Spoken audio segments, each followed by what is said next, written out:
You are about to opt in to Monerotopia, a show for the Monero community where all are welcome to join. From noob to maxi, no matter what bags you hold. Just sit back and relax to the sweet sounds of Monero's latest progress. Or if you're feeling inspired, join us on stage. Remember, the only thing that can stop Monero is a false belief that it can be stopped. And if you want to win the revolution faster, we recommend you remove your XMR from all custodial exchanges immediately. Warning, voting accidents are common around here. Don't forget to properly secure your private keys. Monerotopia starts now. Aloha. Happy Saturday. Apparently it's sunny in here. I forgot my glasses. It's nice. It's nice and Hello, sunny. hello. How's our sound? I think our sound These is my good. headphones or these? Oh, No, you just okay. put mine up. Whoa. Want me to lower yours? Yeah, I'm good. All right. Well, here we are. Well, cheers. My mezcal Cheers. and your Hot tea. I have hot tea. ginger and honey because I'm very sick, my friends. But we wanted to do a show this weekend. So here we are. I'm drinking mezcal with extra lime so I don't get sick. Yeah, he's been avoiding me. So isn't that love right there, guys? He's been washing. I mean, I don't He's want been to get washing sick. his hands every time. I know. It's actually been pretty funny. I mean, I was sick last week, so hopefully I already had the sickness. I hope so. Because, you know. And then my daughter's sick. Yeah, everyone's kind of sick She's around coughing us. like a banshee. Aww. I'm like, Fran, can you just cough a little less? I know, so sweet. Bad. Well, yeah, there's a thing going out there, right? Everyone's getting something. So. Yeah, there's so much of it right now. I know a lot of people that just got sick, but I don't know.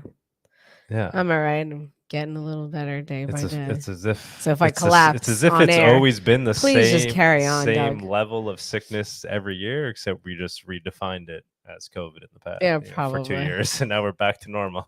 There you go. Oh, wait, but everybody's still sick. Oh, that's interesting. Is it now? Nothing has changed. So if I but now it's just a new. Well, what's the name of this thing that's going around? It's RSV. Yeah. RSV. Yeah, respiratory sin something. I hope that doesn't virus. turn into kids having to wear masks now in school again. Like that will be crazy if they try to bring back the masks before. I don't know. We'll see. I don't think God. so. I mean, they already. I mean, New York City public can't schools, take it away and they bring like it back literally again. just like started somewhat getting back to normal. I hope not. Anyways, you love New York. Let's keep it positive. Let's keep it positive. Yeah, and if I collapse on air, please, just carry on with the show. Just throw me to the side. Yeah, no, I'll keep going. I won't even hesitate. No, you wouldn't at all. I'm like, Sunita, you ruined the show. But I wouldn't be able to like get people out because like I'm used to you running it. So just just hang in there. It'd be very inconvenient. Come on. This is what I have to deal with on a daily basis, Kai. Sadness. Anyways, I guess let's continue with the conversation. I love New York. You do. New York is might make a big comeback here. We got Zeldin about to it's gonna be crazy election. win the governorship. Well, we'll see. We'll see what happens. But yeah, election he's day close. is around the corner. That's a big change for those who don't know about New York. So we would then have a Republican governor where we have 2 million more Democrats than Republicans in the state. So for a Republican to win is a big deal. People are disgusted. People are disgusted. Even Dems are voting Republican right now. What's that? I hear an echo. I don't hear an echo. Just my headphones? I think it's your headphones, yeah. Oh, look, someone wrote, Sunita, how dare you inconvenience us? Yeah, I don't know where it's coming from. I don't hear. You don't hear that? No, I don't hear anything. Maybe you're. How's the sound, guys? I think the sound is good. I think maybe it's your mic. Maybe pull it back in. That mic, for some reason, has a little issues. Here, listen on my headphones. really. We're doing this live right now. Hello. Right? Oh wait, you know what it is? Yeah, it's your. There you go. Wow, that's so sad. Yeah. Right. Yeah. It's his computer. I know. Wait, it's still going. Hold on, guys. There you go. That is annoying. See? You just mute it. That's it. What would I do without you? No, it's the volume. Yeah, I know. You have to mute it. Yeah. Yeah. There we go. There you go. Oh my god. Look at that. Ugh. We suck. We suck. Well, no, you just got annoyed. No, we Bad. don't suck. You suck I because you suck. got aggravated about See, that's something why we that's so need you simple. around. Oh my god. I'm useless. Anyways, So enough what do we with your got? inconvenience. We got a lot of things coming up. Yeah. So where are we going next week? That's number one, which I'm super excited about. We're going to Mexico City, Mexico guys. City. So for those of you that are in Mexico City and want to hang out with us, we plan on hanging out probably like Thursday night. We're going to be putting up a post probably tomorrow. I've been kind of dead the past couple of days, so I haven't had a chance to post it, but we'll do that shortly. But yeah, that should be fun. Yeah, so if you're in Mexico, you know, come hang out. We already have a small group that's hanging out, right? That's already committed. Yeah, we have a few people. At least us. That's two right wow, there. really? I don't know. I think might we not have show up. two more definitely committed. Sorry. Tight-knit group of all people that you may know from may the or Monero may community. not know, but yes, we have. They may or may not be popular Twitter personalities. May or may not be. So yeah, that should be exciting. This should be fun. We're certainly not popular Twitter personalities. No, we're not. Well, not me, especially. It's not like that. I'm popular. You're a little more popular than me on Twitter. I don't really talk much. Yeah, you're a true Monero. Yes, I'm behind the you scenes, have my friend. OPSEC in your veins. No one will ever know who I am. Unfortunately, I dragged you out here in the public. Otherwise, it would have been ruined perfect. it for you. Yeah, you did. Yeah, somebody's got to do it. Oh, thank you, Edward. We love you too. But yeah, guys, if you're in Mexico, especially if you're in Mexico City, plan on coming to have a drink with us on Thursday night. Thursday night, yeah. I'll be probably posting it tomorrow or Monday. Yeah, we're going down there to do recon. I'm excited. Yeah, really excited to see what we discover. Yeah, so it looks like obviously we're leaning towards Mexico. We'll see what happens. Yeah, they're both still in the running, right? Miami and Mexico City. So we'll see what. And happens. then so the Anarcho-Poco. Let's talk about that for a second. Oh my goodness, that was funny. Anarcho-Poco, they wanted us to come down there and do Monerotopia alongside of it, but I don't know. We think it's too soon. Yeah, I think it's too soon. We won't have enough time. I mean, it's already November 5th. By the time, it's. I mean, there's obviously benefits. It'd be cool. There's a good crew down there. People that would obviously be interested in attending a Monero conference that are already going to be down there. They'd let us, use the venue. It sounds like, right? Yeah, they're going to have cryptocurrency day, and then after that would be Monerotopia for 2 days. But as enticing as it's. Biggest issue is that it's too soon. It's too soon. That makes it kind of like not even debatable. Yeah, but there would have been pros, and also we I don't know, we want to build our own thing, right? Yeah, that's like all these things we want to do with Monerotopia. We want to make sure those don't get like hindered in any way. Yeah. Not that they would like super cool crew down there, but they have somebody organizing their conference. We don't want to be like getting in their way and like having to ask people permission for things, right? Like yeah, no, definitely. But Jeff Berwick. Oh God. Which is super cool that he is thinking of us, right? Yeah. So you want me to play? It's better than that other video where he tagged us.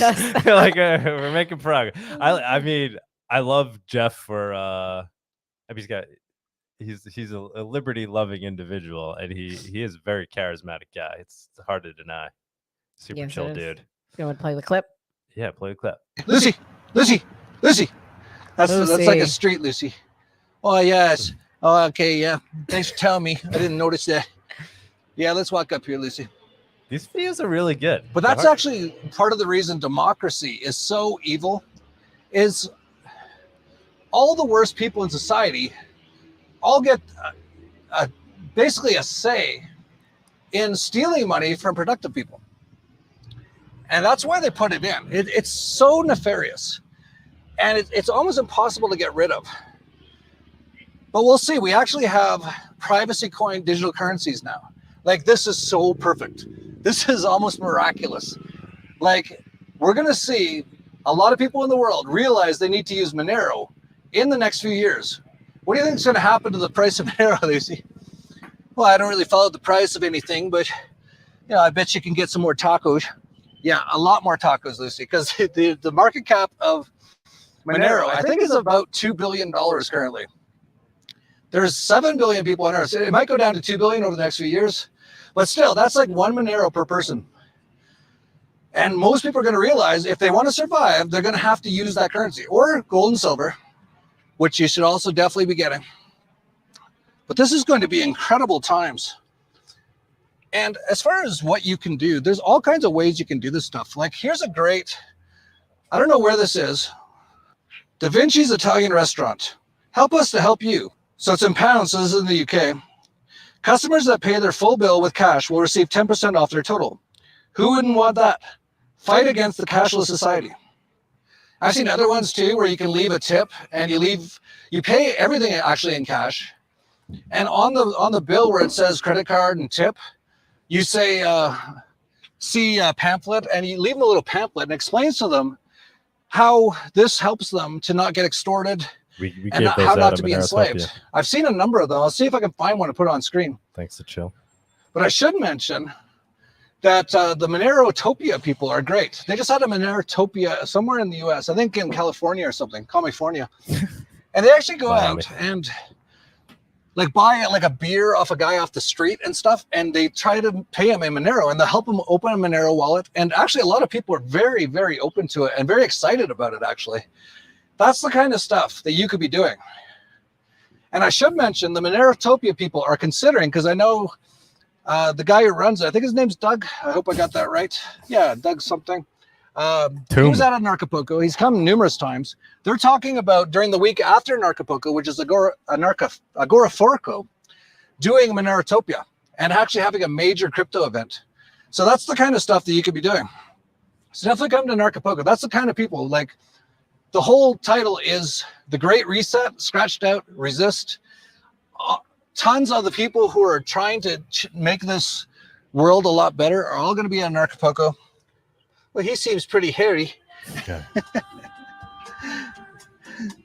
Hope he's doing well. Looks like he's been getting lots of tacos. He is just, it's hard not to like Jeff Berwick. We get going. It's getting a little dark, and we've seen a lot of dogs today. I'm just checking him out. Yeah, let's get going. All right. So funny. So yeah, he's right. We were considering, but I don't think it's gonna work for the whole conference. Very enticing though, especially with Jeff Berwick's pitch. But we probably will go down, right, to an Acapulco. Yeah, maybe. Yeah. Yeah, we'll go down there, participate in Crypto Day after Anarcho-Forco. There's so many things going on down there. It's hard to keep track. After that, yeah, maybe we'll go. We'll have a stand down there. Represent Monero. Anybody else that's around, highly recommend it. It's definitely a fun time. We've been down there. It's a good scene. But maybe we could get Jeff to come to Monerotopia, right? Yeah, because I think he filmed that in Mexico City. He was talking about Mexico City at some point. So maybe does he live in Mexico City? I thought he lived somewhere else in Mexico. Yeah, maybe I think he lives in Mexico. I'm not sure if he's come to the Monerotopia. I'm sure he would come to the Monerotopia if he's around. That'd be cool. Yeah.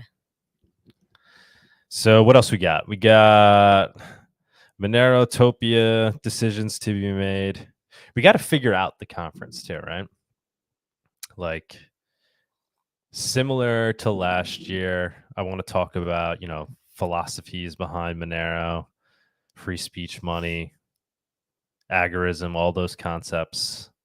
Then I want to do talks on Monero tech. So kind of like similar to last year. First the philosophy and like the why, then the how, like the talks on Monero tech, like how we're doing this, why Monero is digital cash type of stuff. But not too much. We don't want to beat a dead horse. Everybody knows already, right? Like, but we could recap hopefully we'll have some noobs in the audience, and then hopefully we'll have some new tech things to talk about. We'll have some devs, hopefully, that can talk about new things that are coming down the pipe. And then we gotta make like a decision on, what other, last year we had Haven talking, right, with Thorchain. We got to decide, like, I'm totally down with that. It's more so I don't want to piss off the community. I want it, Monero focused. Obviously, the goal with the conference and with everything we do is to grow Monero, to grow the Monero ecosystem, to grow the user base. So whatever helps to that end. So yeah, I'm down for having anybody really come down and talk, any projects that are, privacy tech related. But we should talk about that more in the community. Maybe we could do like a Twitter spaces, talk about the conference, and we could get feedback from the community. That's probably the best format to use for that. And then we definitely want to have the marketplace like we did. Well, last year was kind of like a sample of it, but it was cool. We had amazing, there were a few vendors, but the vendors we had were awesome. We definitely want that to be bigger and better. And then I really want to focus on building the Monero circular economy. Obviously we had talks on that last year, but I want to do something more actionable, make that, make Monerotopia a place where people are converging that are working on growing the Monero circular economy, so people can meet in person and talk about it. And it's all about building an economy among ourselves, so products and services.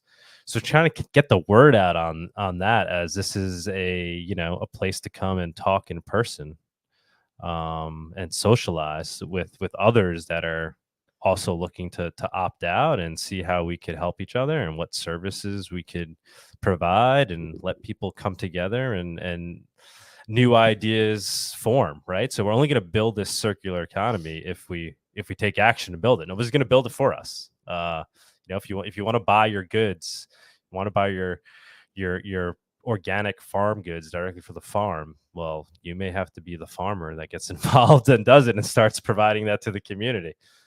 If you want to get your car fixed by a Monero accepting mechanic, we got to get them on board.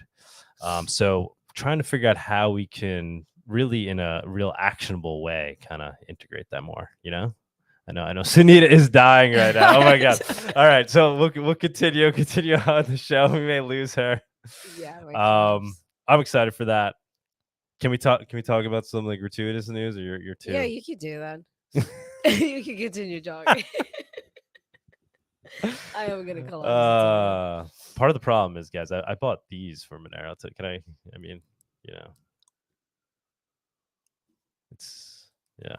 just harmless plant matter that if you light it up and smoke it. Bought them for Monero today from somebody that was already onboarded to Monero from the last time I purchased it. And when I went to buy it again, he's got a little vending stand in Brooklyn, which, by the way, we're trying to get a bunch of vendors over there at Artist and Fleas in Williamsburg to do a day where they accept Monero for holiday shopping. Very, very close to making that happen. I bought various things off of different vendors, right? I bought Franya a necklace. We bought soaps. We bought candles. I've been working the room there for months now. And now I've been talking to the decision maker and trying to get them to put the word out to all the vendors, because it's a long process to onboard each individual vendor. So just trying to get them to kind of onboard all at once. And we'll do a day where we go out. We'll do a meetup, and anybody that's in the area that wants to come out, try to round up like 20 people, and we come out and we'll spend Monero. There'll be everybody, all the vendors will have their Monero wallet, and they'll be willing to accept sell their wares for Monero. But Nito, you're right. You're what's going on with the plugs over there? My computer isn't charging. It's not charging. Yeah, I don't know why. So how much time? I think she's faking it. She said 35 seconds. 35. All right, guys, we gotta. Any last words? I'm delirious. I swear to God. See you in Mexico. She's trying to sabotage it. Really? We got 35 seconds. We got 35 seconds. No, I don't know why it's not charging. I mean, we have 35%, so it should be okay. But What do you mean it's not charging? That's I plugged bizarre. it in. I know. That's what I'm saying. It's not me trying to sabotage. I think someone's out to get us because I'm trying to like. Okay, so you keep working on that. I'll keep Yes. covering some things. Yes. So that's big. I'm working on that. Hopefully that will go down in like first week of December. Being realistic, you know, because we're going down to Mexico, so that'd be cool. So we're gonna try to do that. What else? Oh, and then the gratuitous. So been talking to an Amish farm where I've personally been ordering my meat and dairy from, including the dairy for my dogs and cats, some raw dairy items.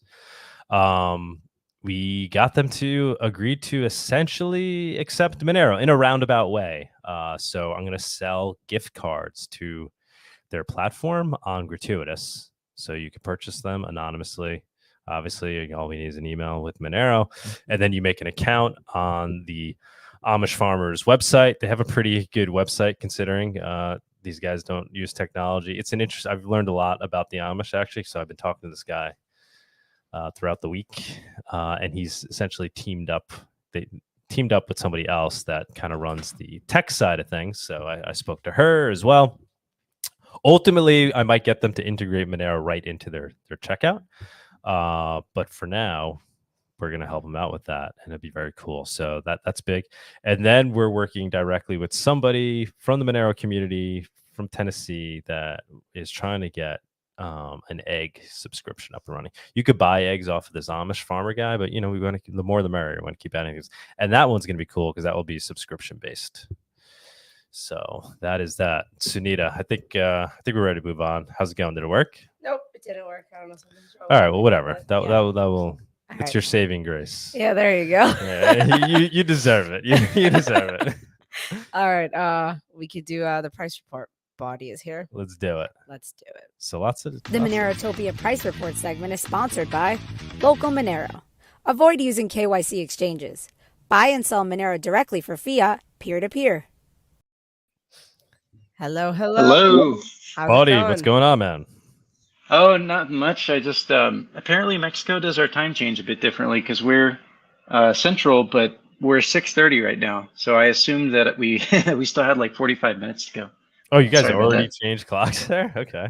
Oh Yeah. yeah, we changed clocks right this midnight here. Oh yeah, that's right. Yeah. I forgot about that.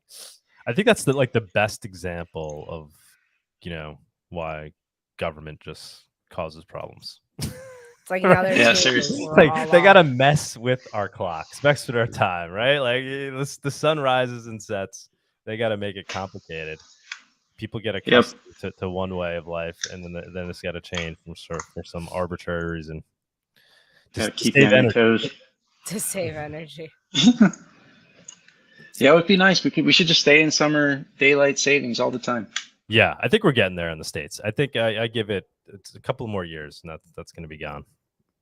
I think I've heard there are quite a lot of places doing that where they're just changing Yeah. over to not doing it. Yeah, it's happening. Too much of this, too many missed appointments. Exactly.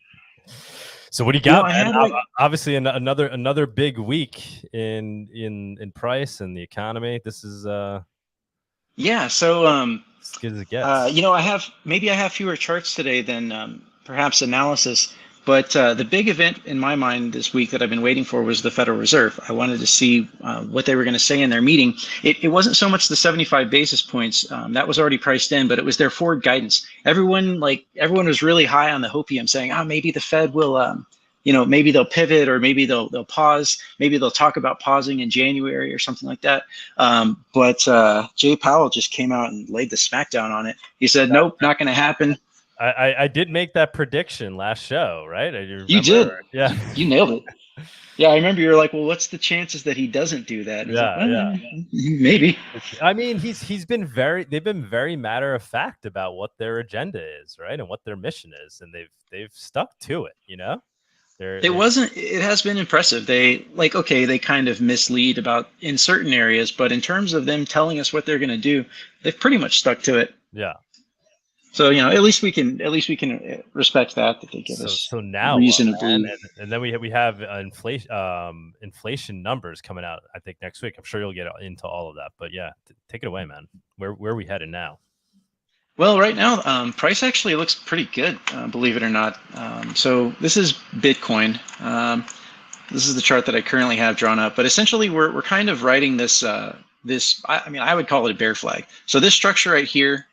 I remember looking at the one from last week and realizing that YouTube doesn't always give us the greatest resolution. It doesn't give us the best clarity on some of these charts. So let me zoom in, so hopefully it looks better. Okay. How does that look? Does that look any better for you guys? It's good for. Yeah, that's pretty good for me. Yeah. Okay. Cool. Yeah. So, you can see basically we came from the top. We had a bear flag, dropped. This isn't exactly a bear flag, but it's something kind of like that. We had another bear flag, and this is where I was really expecting to break down, and we didn't because the central banks came in and kind of saved things. But we're sort of in this secondary bear flag right here. So, if we break through this right here, man, that could be positive. I was really hoping to flip bullish. I was kind of hoping the Fed would give us something, because now, to me, this isn't entirely clear. Like, this is not a bullish structure yet. It looks like maybe it wants to break in a bullish direction, but we still can't quite be sure of that. So that's just Bitcoin. Let's take a look at crypto total market cap. Let me do some of my I call this wave magic. Wave magic. It's where I overlay all of the simple moving averages. Hide indicators. Yeah, sorry, I wasn't completely 100% prepared. I thought I had another half hour. Okay, so what we're looking at here is a whole bunch of different moving averages overlaid, going from the 10 candle moving average all the way up to 5,000, which is the maximum that TradingView allows for. So essentially, we've kind of broken out of this range here. You can see that price was basically limited coming into this moving average. It's kind of stayed down, and now we've, at least on total crypto market cap, things really have gone above the moving averages there. So again, this is positive, but I just have such a hard time with it, especially because stocks have significantly.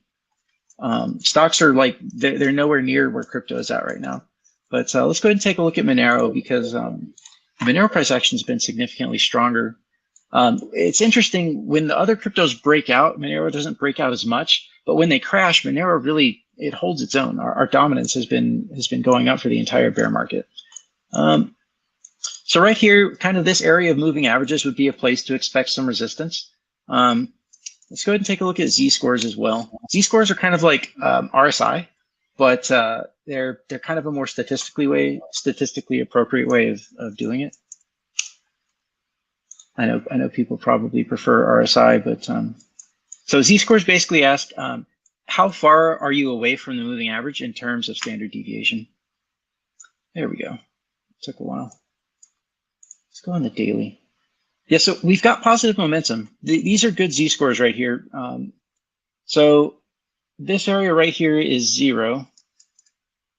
Yeah, so that dotted line is 0. And essentially you can see that in June we kind of bottomed.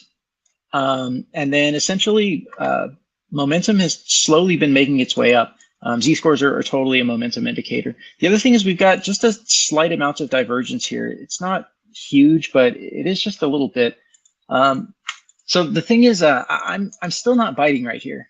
I'm not biting because I'm still not convinced that this price action is real.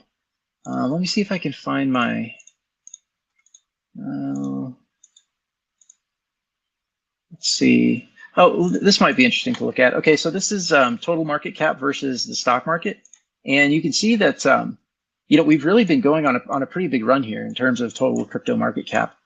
So here's the top in last year in November, and this is where we're at right now. And price really has done significantly better than the stock market. Now, I am concerned, and I'm not a buyer right here. And essentially, to me, it's a risk to reward calculation. Could we pump here? Could we go up? There really is a strong possibility that could happen. But at the same time, because of the way that the economic situation is unfolding, where the Fed is saying, hey, not only are we not going to pause the rate hikes, in fact, they said it's premature to be talking about doing that. Then they said we're probably going to raise rates higher than we initially anticipated. And then here's the clincher. They said that, what's that? And longer, right? Higher and longer. Yeah, they said it could be longer. They're not quite sure how long they need to do it. He said that that even though the supply chain has gotten more or less back to how it was, or at least improved significantly, Jay Powell's like, well, there's still a lot of inflation. And here's the kicker. What they said is that they're going to err on the side of over tightening, because their logic is that, listen, every time that we've dropped rates in the last, like, say, 5 years, and especially in 2020 for the COVID crash, Jay Powell was like, we can drop rates and we can start asset purchases and we can immediately recover the financial sector if we over tighten.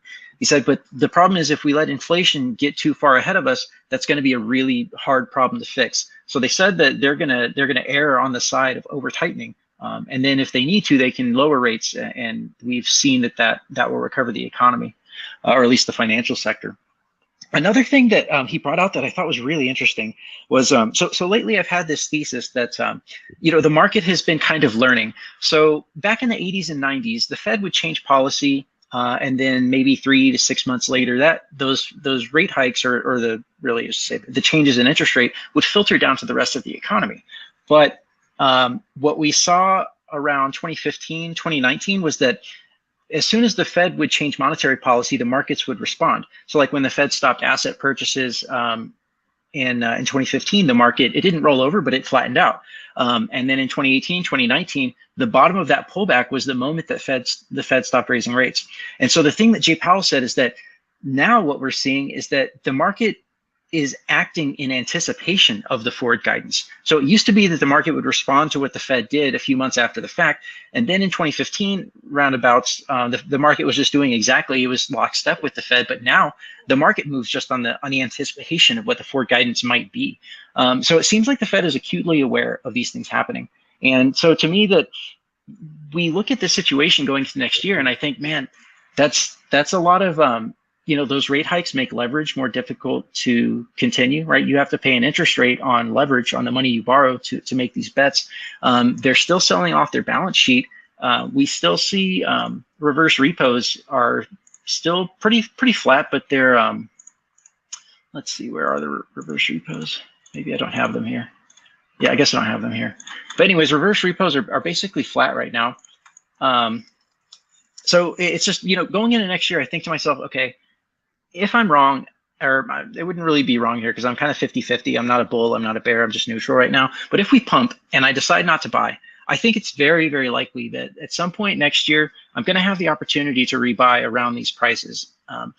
But the problem is that maybe this pump isn't real, right? Maybe this is kind of just like trying to trap some bulls, because it seems like a lot of people are getting bullish now.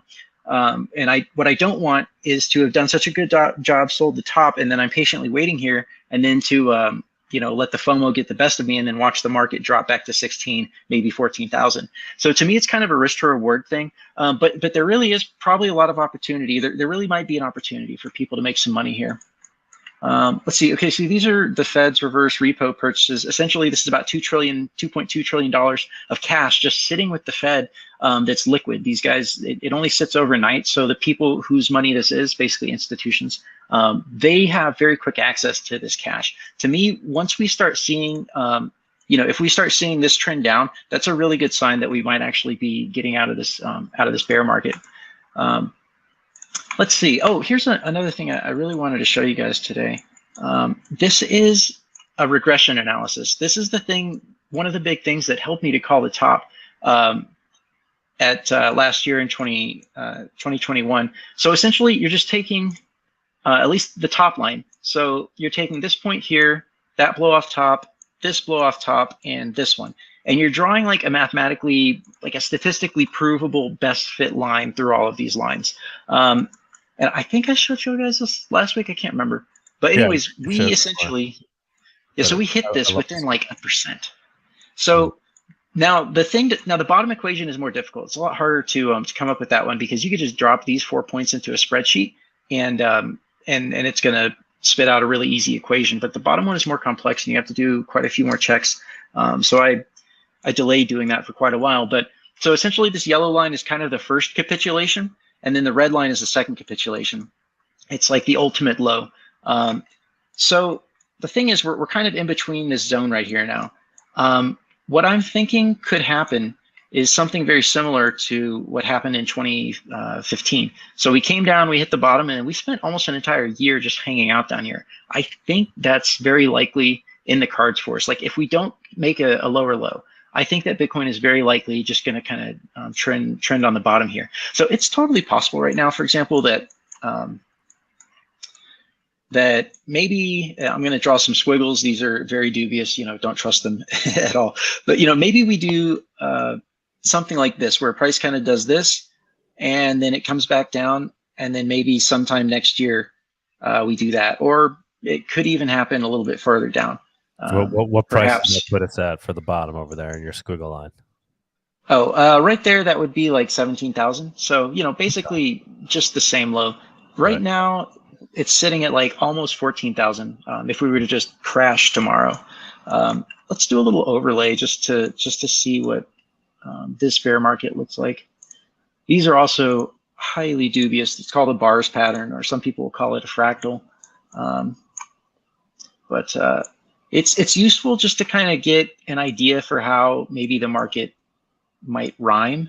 Mm-hmm. Okay. So hypothetically, let's suppose that was the bottom, right?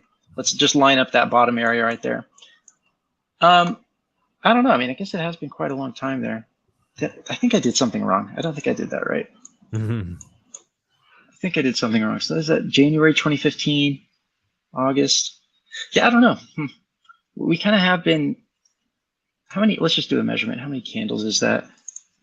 That would be 33 bars. Okay. Maybe I did the extension wrong. So if we go 33 bars from there, that would be, wow, that can't be right. Something isn't right here. Maybe it is. Okay, there we go. February 2023. Yeah, okay, that's right. So I don't know. Maybe we could chop even longer than we did in 2014. But essentially, I'm still kind of banking on touching this red line at some point. It could be next year. Maybe it could be the end of next year, and maybe it happens at like 20,000 or 18,000. But anyway, so the reason I'm personally not a buyer here on most cryptocurrencies is just the risk to reward doesn't look great to me. But at least in terms of Monero, I mean, I love Monero. I use Monero. I'm always going to have some, even if we're in a bear market. I still have a pretty nice stash. So, but I guess that's about all I have for you guys today. Nothing extraordinary. So obviously the inflation, there's inflation numbers coming in this week, right? Like core inflation. Are they? Yeah. Okay. I guess I didn't realize that. I need to check my calendar. So that should be interesting. I'm not sure if that's going to affect the markets too much. It might. Well, I mean, I guess if we see if it looks like inflation hasn't peaked yet, then I guess that would just even make things more hawkish, right? Yeah. So here's the inflation numbers. Core is in blue, mm-hmm. and then white is the year-over-year CPI. Mm-hmm. That's the producer price index there. Okay, so yeah, core is in blue, CPI is in white. I would say that, so right now to me, the bias on all the markets to me looks positive. People want the market to go up. Like even though the Fed tried to put the smackdown on people, the market was still like, I don't know, let's try and pump anyways. Right. So if we get good numbers on the CPI here, I would say look for a pump. If it comes down even just a little bit, that could definitely give us a pump. Now, if it goes up, in combination with what the Fed said this past week, it might end up being problematic for the markets. And also the jobs report, right? I mean, the jobs numbers are still really good, right? So it just gives the Fed so much leeway to just continue to smack the market, smack everything down. Yeah, definitely. I mean, I'm kind of surprised that crypto held up as well as it did. Like the stock market came down significantly, but crypto hung on really well. So do you think crypto is lagging or it's leading? Man, I don't know. I think I kind of get the feeling that, so there's kind of this narrative starting to float around that crypto is going to diverge from the stock market, and that's going to be the bottom of the bear market, and crypto is going to lead everything out of the bear market and into the new bull. Now, because money is inherently like a social construct, cryptocurrencies, as we have seen, can be very susceptible to narratives, and narratives in the hands of millions of people can really create a market to actually just become that reality. And I even have friends that they'll shamelessly admit that they are manufacturing narratives. They want to try and make the reality. So, but it is possible that sometimes some of these hedge funds, these market makers, they can sort of help that reality along, right? They can sort of push things in that direction. Yeah, so wherever their money is, that's going to affect their predictions. Obviously, I mean, we're all guilty of that, right? I mean, we try to predict, some don't even. But yeah, go ahead. No, but yeah, I mean, we do the same thing too in Monero. We're not entirely innocent ourselves. Yeah, Nightmare's got some good. Yeah, he thinks after the election, the market is gonna crash, right? So it's like being suspended right now because things are kind of on hold. That's a possibility for sure. I tend to agree with that as a high likelihood. That's kind of like what's keeping things propped up right now. Yeah. And then it's interesting too, what it means in terms of, regulation, right? So we have basically a new government coming into place here in the States to some degree, right? It's going to be different than it was. Obviously Biden's still going to be there, but the makeup of the seems House like and the Senate would be different. Oh, can you hear me? Yeah, I got you. Sorry. Yeah, I'm just saying that's interesting, right? So like what the effect of the election is gonna be on crypto in terms of regulation and stuff, right? So are they gonna, are certain bills now are more likely to pass that weren't as likely? And will that affect the price of crypto? That's a good question. Yeah. I mean, we've got, it seems like the Republicans have really become more and more friends of crypto. There's probably a lot of institutions that would like to play more in crypto, but the lack of regulation. Now, I'm like basically totally against regulation, but that could be positive for price if they pass friendly regulation that says, hey, institutions, y'all are free to go play with crypto in these ways.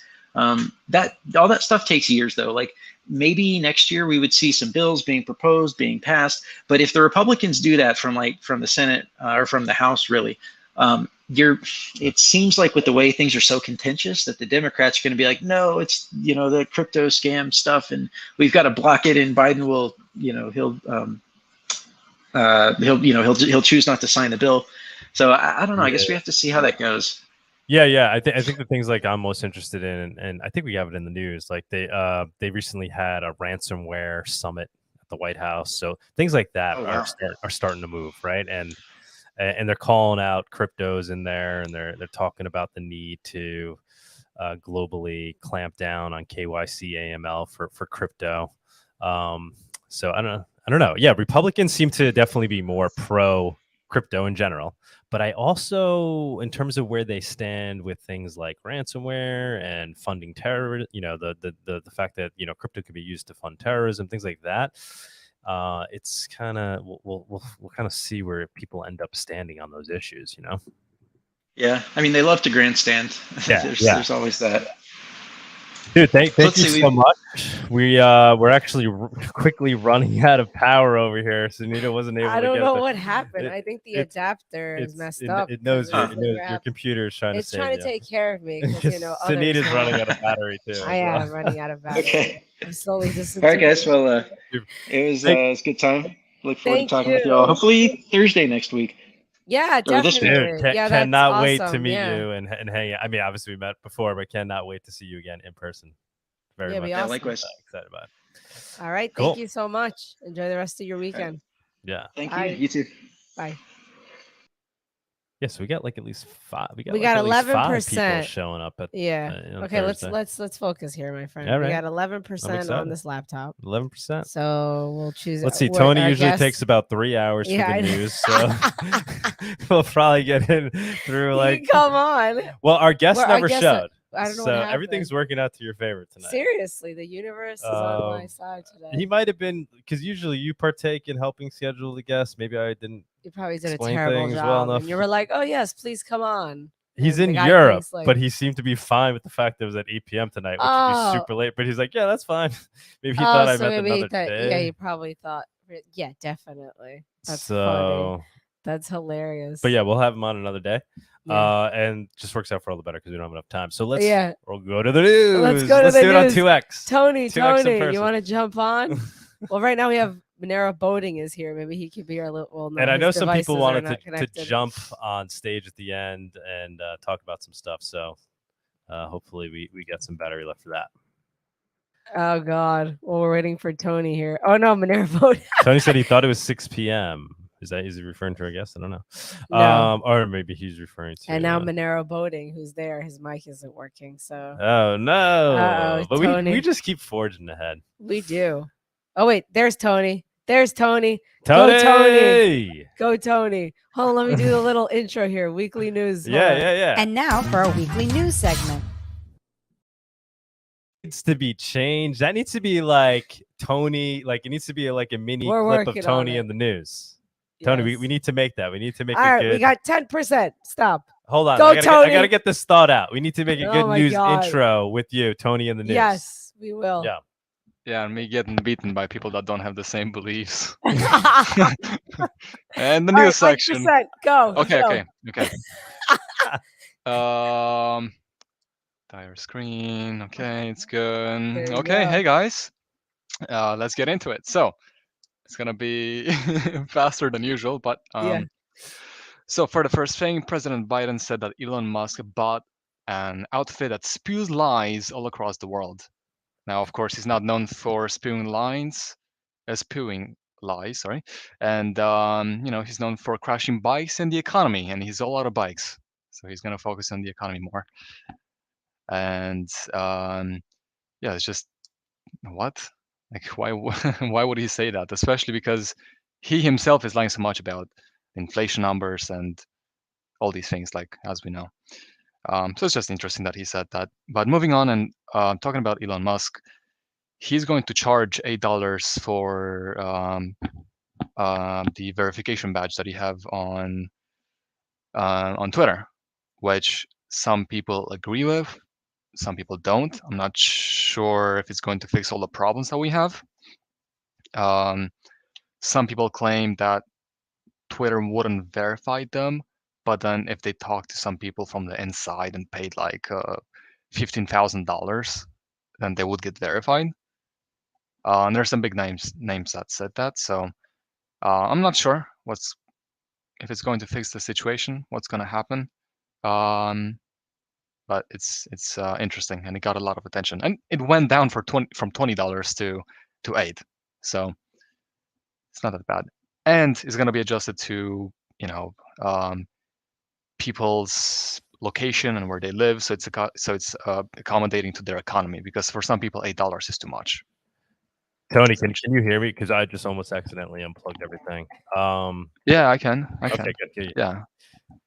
Can you hear me? It's good. Yep. Yeah, we good. Yeah, but the validate, I don't even understand that, man. I don't understand the asking people to pay $8 when anybody can just verify themselves now with $8. Like, it doesn't solve the problem, right? And now have you seen some of the people that have already like used their blue check mark to change their name to Elon Musk and tweet out? Oh yeah. And Donald Trump and I've seen a lot. I have a blue check mark account. I'm like the only idiot who has a blue check mark account. I don't use it from when I ran for election. Yeah, I've seen that. My other account. Like, what am I doing? I didn't know it was that rare. I don't even get it should just be based on, like amount of followers you have, and you can kind of tell if it's the real person or not. Mm-hmm. Right? I mean, it kind of sorts itself out. The $8, it seems like Elon is just trying to tank Twitter. Like, he's like pissed off that he got stuck with it, and he's just like raging out. He's like, "Fuck all of you!" He's just messing with it. I think he'll come back around and then they'll fix it all up. But I think he's literally just having a moment right now. Is kind of my take on the situation. It could be, but he's having fun at least. Some fun. Twitter. He changed his description to Twitter complaint hotline operator. The $8 a month is worth it for Elon Musk entertainment. To be honest, the guy is highly entertaining. I think.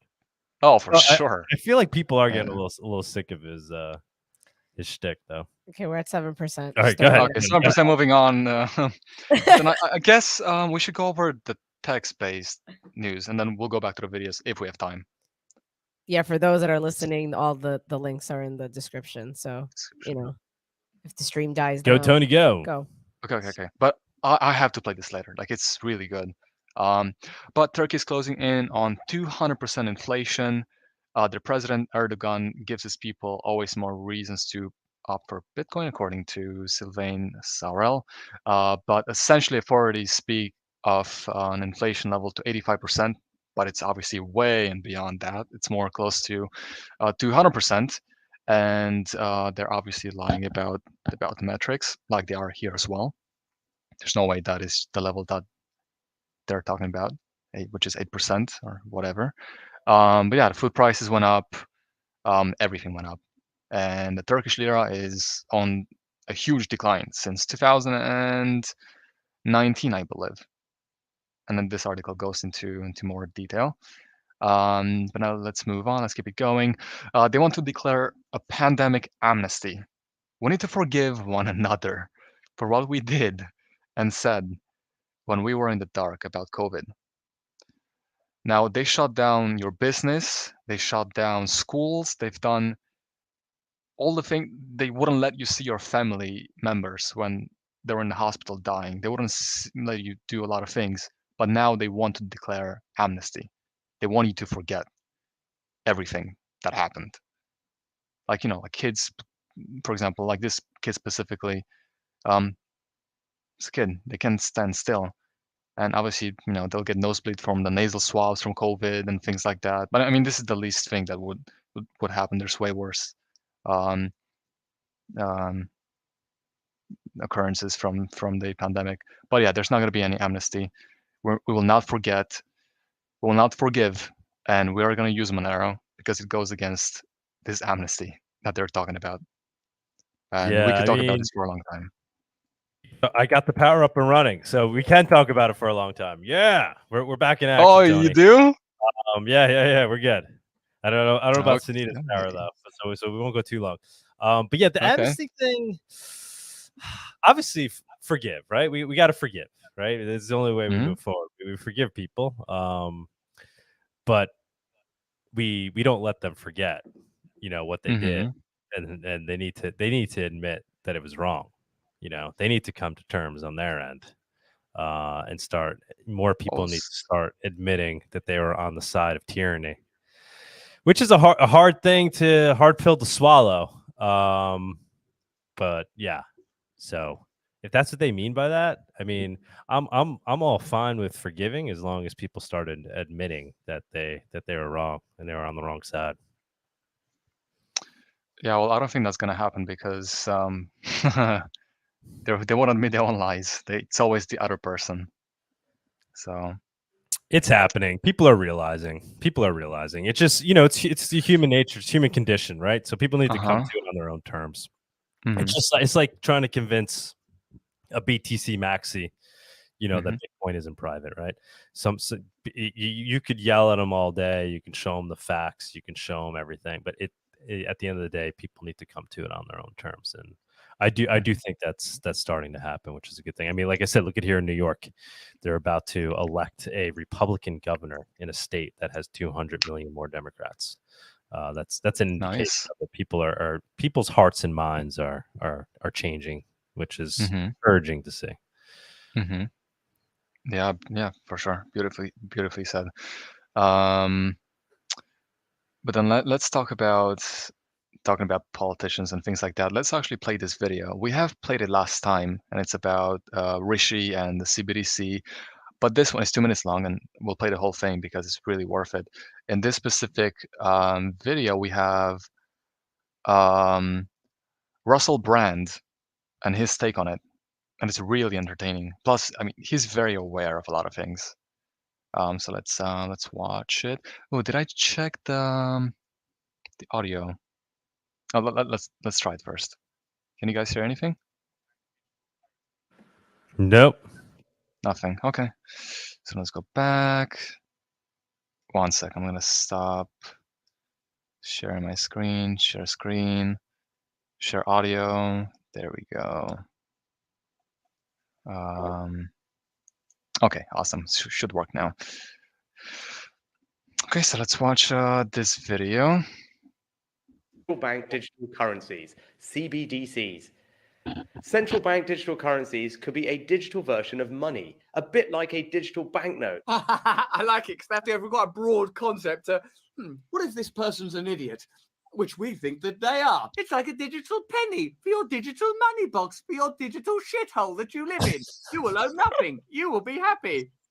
That could be used alongside physical notes and coins. For now, till we phase them out, if you start any little trucker protests, oh, where's my money gone? The digital piggy bank is broken, I'm afraid. Start being a bit more cooperative. Unlike most of the digital money people use daily today, it would be issued directly by a central bank, like the Bank of England in the UK. That's good, a central bank. Nothing wrong with centralised authority, centralised power, globalist decrees coming down from on high, avoiding democracy. That's exactly what we want. Keep talking. And governments and central banks across the world are working together. Oh, really? They're working together? Well, that's just such great news. The IMF, the World Bank. Why don't we involve the WEF and the WHO? What we need are unelected global bodies that have been able to co-opt political power, respond to financial power, and ignore and oppress ordinary people. Whether it's the recent medical emergency or the cost of living crisis, we're seeing the benefits all around us. I can't wait for your next policy. You're going to take our money now. This is great. Looking into what having a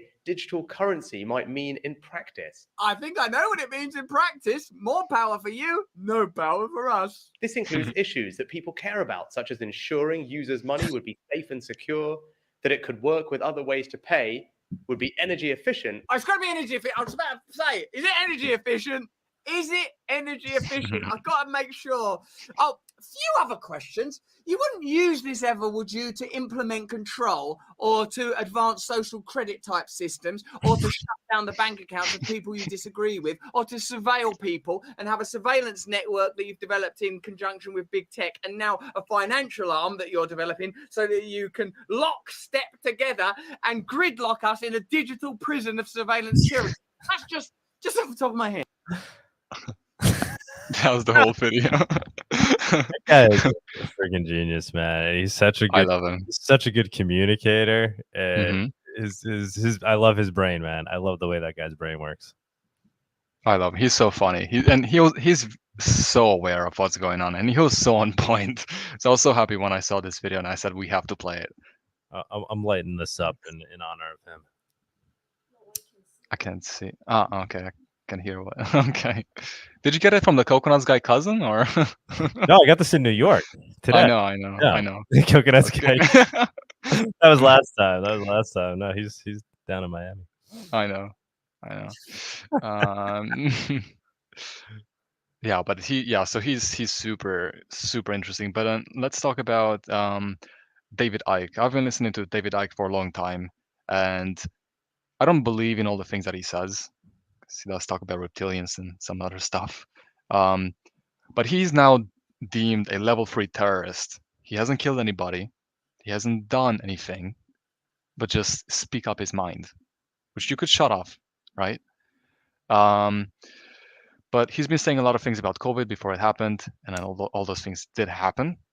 And now he's talking about Netherlands. But I'm pretty sure, even if you do want to have him for Monerotopia, which I think he would be really incredible, we couldn't, because he's pretty much, prohibited from going to any country.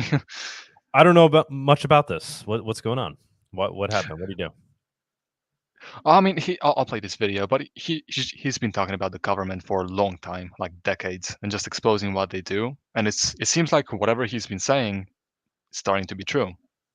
He's been talking about those social credit systems, and the vaccines and all these things. And I was listening to him before COVID, and he would explain what is going to happen. and exactly that happened. And yeah, let's play this video. It's just 1 minute, so it's really interesting.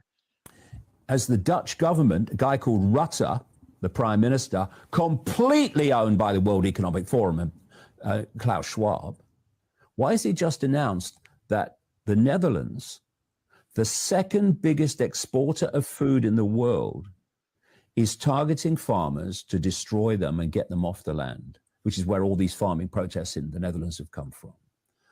At a time of food shortages and supply chain problems, you are targeting the second biggest exporter of food in the bloody world to destroy its farming base? Why are you doing that? If people depend on you for what's left of the food, you control them. Where food is abundant and cheap, you do not control them. Where energy is cheap and abundant, you do not control them. Scarcity equals dependency equals control. And that's why they're targeting the food chain, they're targeting the energy supply, they're targeting everything. There we go. It's hard to argue with that.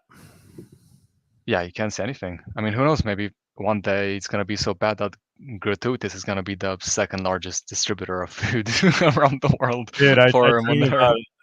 about it all the time. I'm thinking big with this, but you know, it's You should. we'd have to. Yeah. Don't get me started. Yeah, no, it's scary though, man, because these aren't. It's not theoretical. We're watching it in real time. We're not theorizing. Oh, they may start to do these things. They're doing them. They're taking actions. They've taken actions, and they're taking more.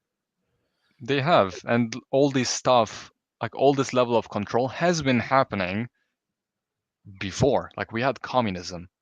Just look at that. Read some history books, you know. Wasn't that long? Really, was not that long ago at all. Was not that. It wasn't. Like we had. I'm gonna look it up real quick. First in Romanian, and then I'll translate. I mean, we obviously still have it now, right? In certain parts of the world, but yeah, I mean, you know, Eastern Europe, you know, Poland, man. Yeah, like Poland was hardcore communist. I mean, yeah, it wasn't that long ago. It wasn't, and so are we. Like this little paper, this is a non-digital form of CBDC. What is it asking for? So this used to be a ticket for bread. Oh shit.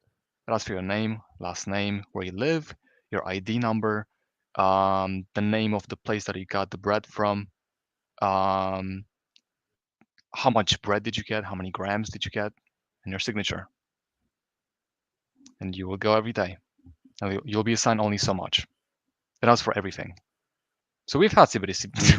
we've had CBDCs before.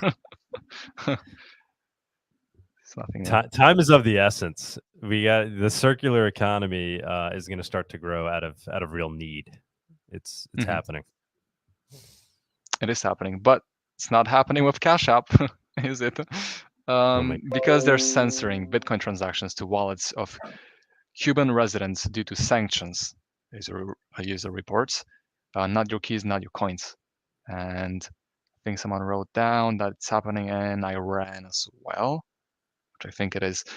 But so you could have Bitcoin, but if it's in such an app, in a centralized app like Cash App, it doesn't matter. It's literally as if you had dollars, right? Yeah, it's like you're using a Venmo account at that point.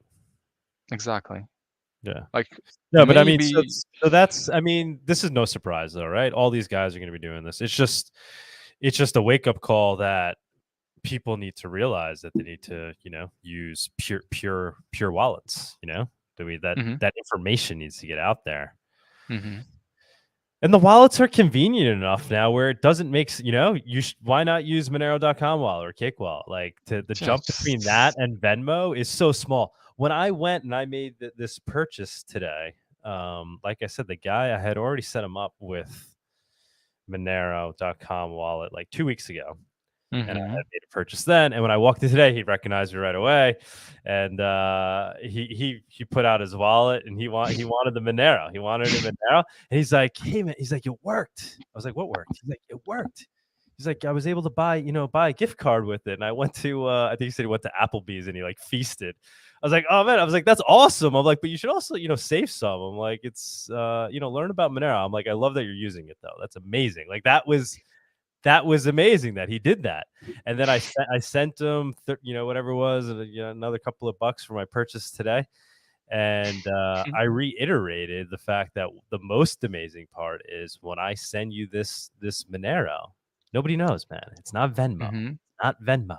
And like I see the eyes like click, like it is cash, man. So we're right there. So it's let the cash apps please keep doing more of this, right? Please keep doing more of this so people wake the fuck up and they're they move over to something like a Monero.com that might be slightly less convenient, but really not anymore. And you're gonna get liberty alongside it.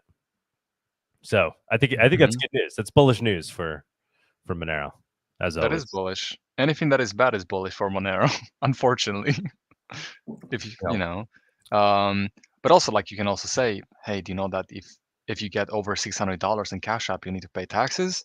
No, that's what I told the guy today. I'm like, it's like Venmo sends you or Venmo, tax form at the end of the year. Yeah. So with Monero, doesn't have to be that way. But yeah, let's talk about compliance, since we just talked about it.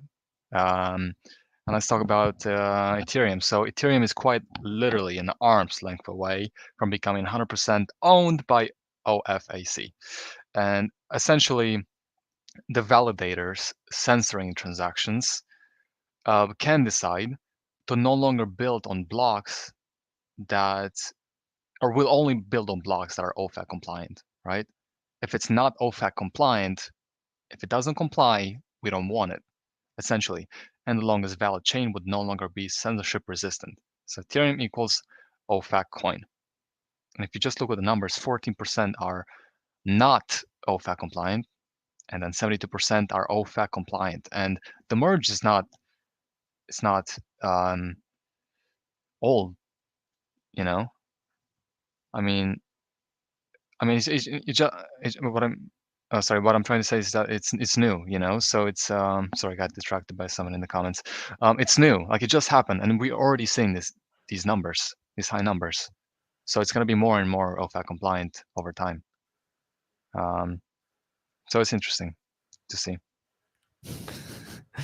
I like South Padre Tony. Tickle the like button.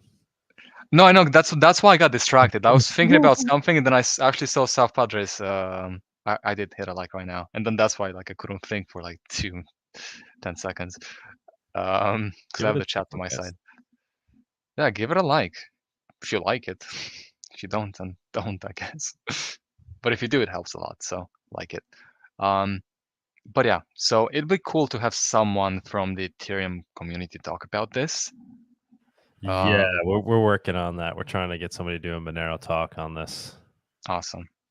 Like we spoke about last week, right? This is really interesting because Ethereum is changing, and I think is kind of edging into Bitcoin's use case as the number go up coin, because it's being even more compliant, and it's even more amenable to the powers that be, and that's part of why Bitcoin is succeeding in the number go up territory, right? They're not adding privacy on the protocol level. They're not taking steps that are making it more disruptive, and because of that, it helps the number go up, but liberty go down. It's like, so Ethereum seems to be taking the same path.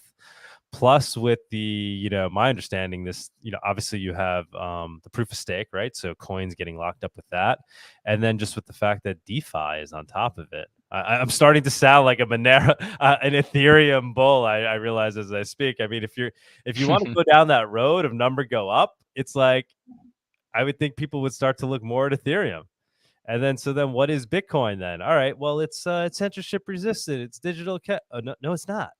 It's not. If you're going for that use case, then you're using Monero. So it's like, it's kind of, in my opinion, edging into Bitcoin's territory in terms of what it really is, in terms of the number go upside, in my opinion. And yeah, maybe we'll see a flippening one day. Who knows? Yeah. I've seen a post. Someone posted that like 70% of the coins of Bitcoins haven't moved in 6 months. And for a true digital cash, that's not necessarily a good thing. There should be a lot of coins moving around, you know? I mean, Right. it's not.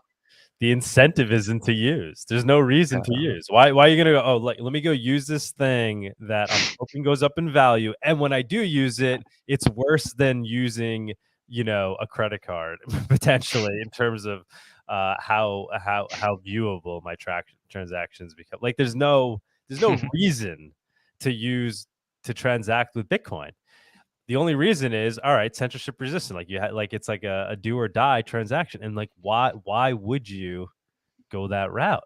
And you just see people, yeah, I don't know. So I just don't know where. We talked about that in the guy I interviewed this week on Monero Talk. That was a big part of the show. But that's my theory. I don't know. Maybe it's a bit extreme, but I don't own any Ethereum. I remember when Ethereum, you know, the pre-launch, when you were able to buy, I think, 2,000 Ethereum for 1 Bitcoin at the time, which was $300.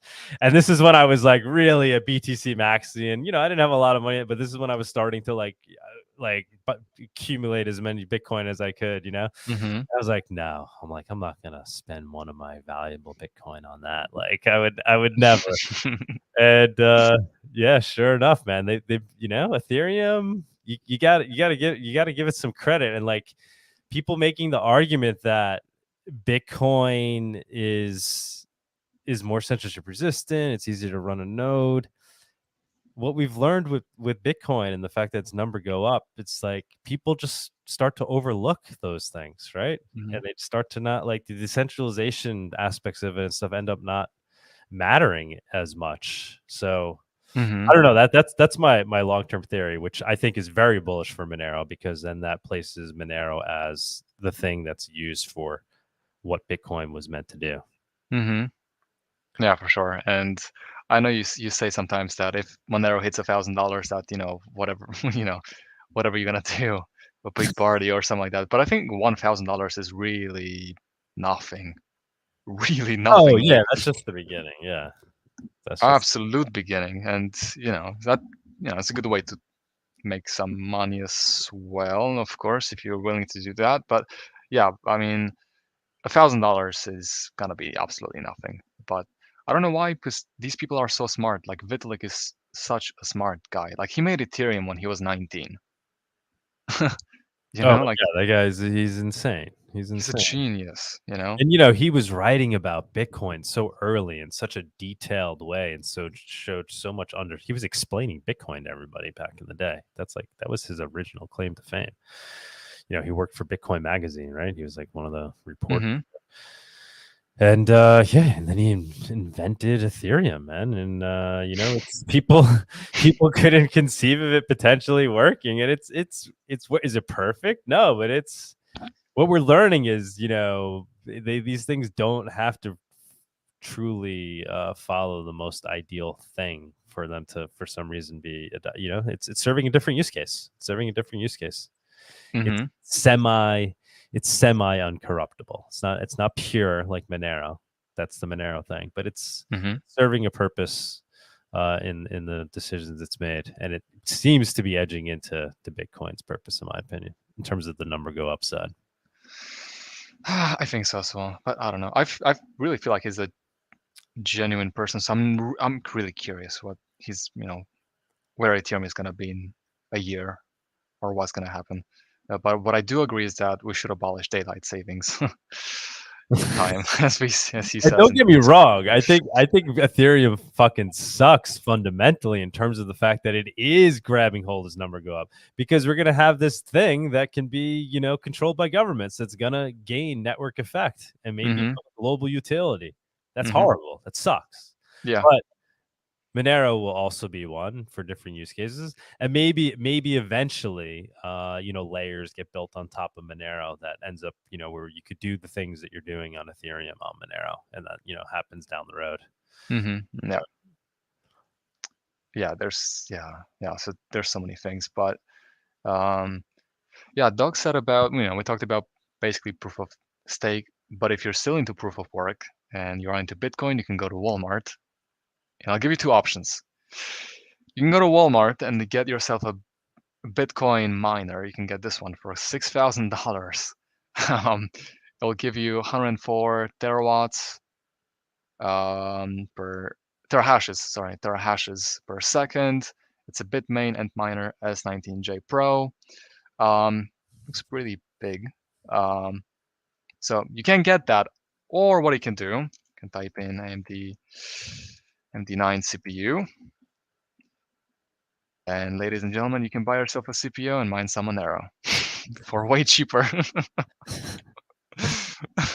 You can get yourself a couple CPUs, get yourself a couple GPUs, and you're set to go. Or you can buy the end miner as well, whatever you choose.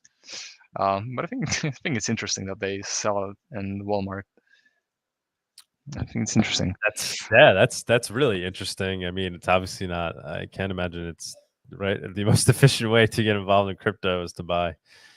I mean, what are the price like? What are the value? Is it a, if you wanted to get into mining Bitcoin, is there any value there in buying one of these? Is it already outdated?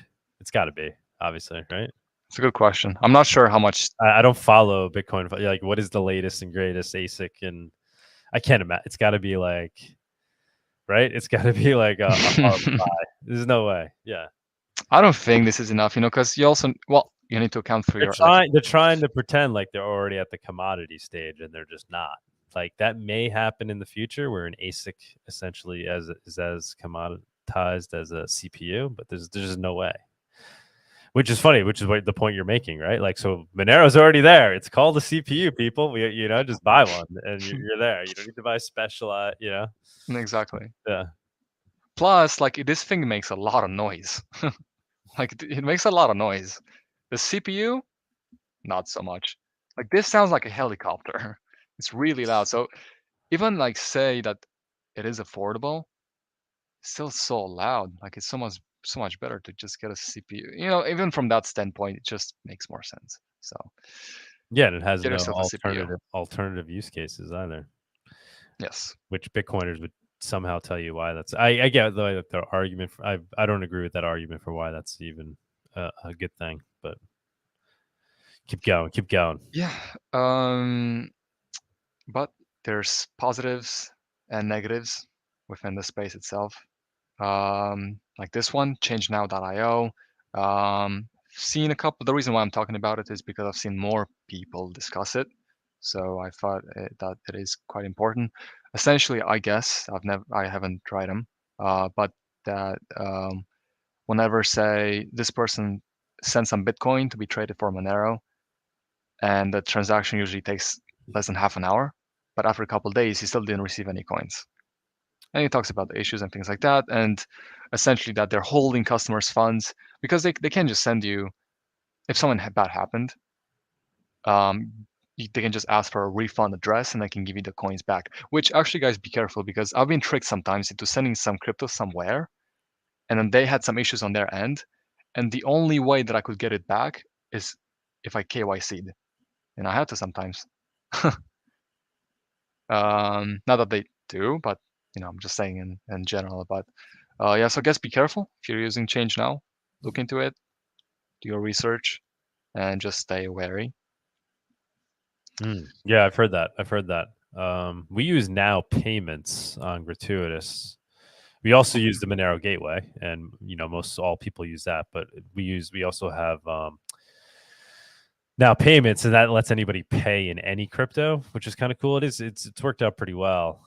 So I like their services for that aspect, and then it automatically transacts it into Monero and sends it off to us as Monero, so like people can pay in like Doge or whatever. But yeah, no, I've heard these additional people complaining. Yeah, so just be careful. Be careful out there. Let's talk about this one. Was in. Wait, let me see. One sec. Let's see. Oh, this one is cool as well. You like this one, New York Fed. Let's talk about this one. I want to talk about this one. Let's skip these two for now. New York Fed completes the first phase of tests on the US dollar CBDC. Interesting.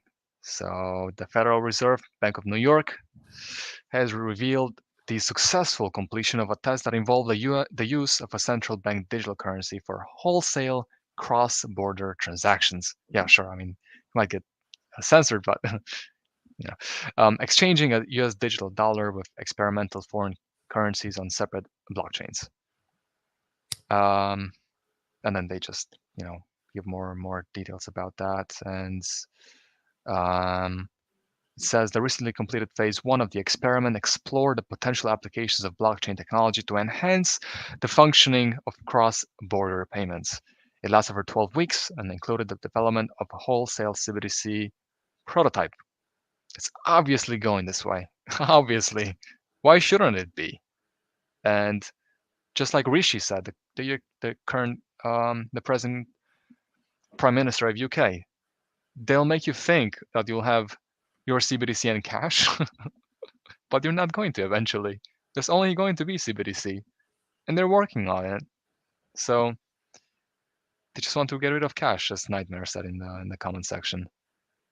It's happening fast. It's gaining momentum. Really fast. Really fast. Like some countries already have it implemented, like Nigeria. It failed, but they did it. I was having a good conversation with my dad today and another gentleman his age, and they were literally reminiscing about the good old days of when everybody was using cash, unrelated, we weren't talking about Monero. And then I was like, guys, this is why I have all my wealth in untraceable digital currency. They're looking at me and they're like, still like, yeah, but it's not the same. Like, no, it is the same. It's all becoming digital, which is what you guys are complaining about. There is a solution. It's there. Like, you don't have to just go down with the ship. So people are really awoken to the cash. That's why I focus on that. Like when we go to these Liberty conferences, because that's the theme, right? We don't have to talk about let's ignoring Monero. Let's all agree that they're killing off cash and they want to put people on CBDCs. So now let's talk about solutions, and then we could go through and you can, tell me, and obviously Monero is one of those options, but that it's a great, that is a meme that is catching on. Like people are becoming, I think, very much aware of the fact that cash no longer exists, and they're concerned.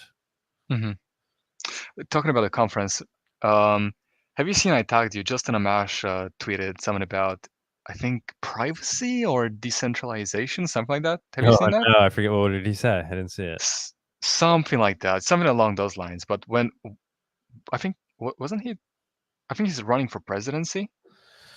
No, he was a congressman.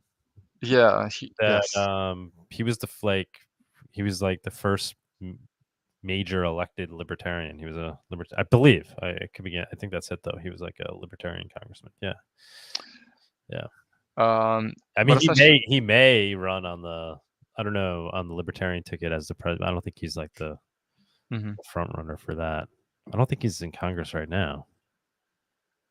But yeah, he didn't want to talk about Monero, right? That's what I wanted to say. Exactly. That's what I wanted to say. Right? Tell everybody what happened. Well, it was really funny. So essentially this guy, Justin Amash, he tweeted that thing about something about privacy or decentralization and money, something like that. I think that's what it was, decentralization and money, whatever. Yeah. We were at the conference, we saw him, and then we said, oh yeah, let's go talk to that guy. Yeah, I think he's going to be awesome. Yeah. And we went after him, and then for 5 minutes, it was just a back and forth. Well, do you mind if we just ask a couple of questions? Oh, no, I have to talk to the students. I came here for the students.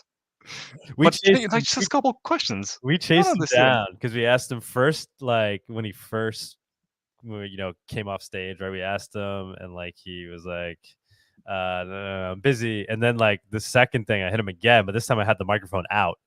I was like, can we just ask you something? But yeah, he didn't go for it, man. He did not. I was like, we just want to get your opinion on digital cash. That's it. I got to talk to the students.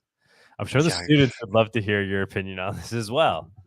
Yeah, I'm sure. Yeah, I was surprised by that. I should have just went. I'm a student. I should have just went. It shows you their true colors right away. You know, like Ron Paul would definitely, I think, stop talk about that. Mm-hmm. I don't know. I was surprised. That's an easy convo for a true libertarian to have. Like, you have to have an opinion on digital cash, whether or not. And so I guess the only possible thing is he doesn't want to like promote Monero. He wants to just, maybe he's a BTC maxi or something. Maybe, but I mean, he could have answered one question, but whatever, guys. Anyway, let's move on. In bankrupt Lebanon, locals mine Bitcoin and buy groceries with Tether, as $1 is now worth 15 cents. Once known for its stable and investment-friendly banking system, Lebanon has plunged into chaos as hyperinflation grips the country and banks force huge haircuts on dollar withdrawals.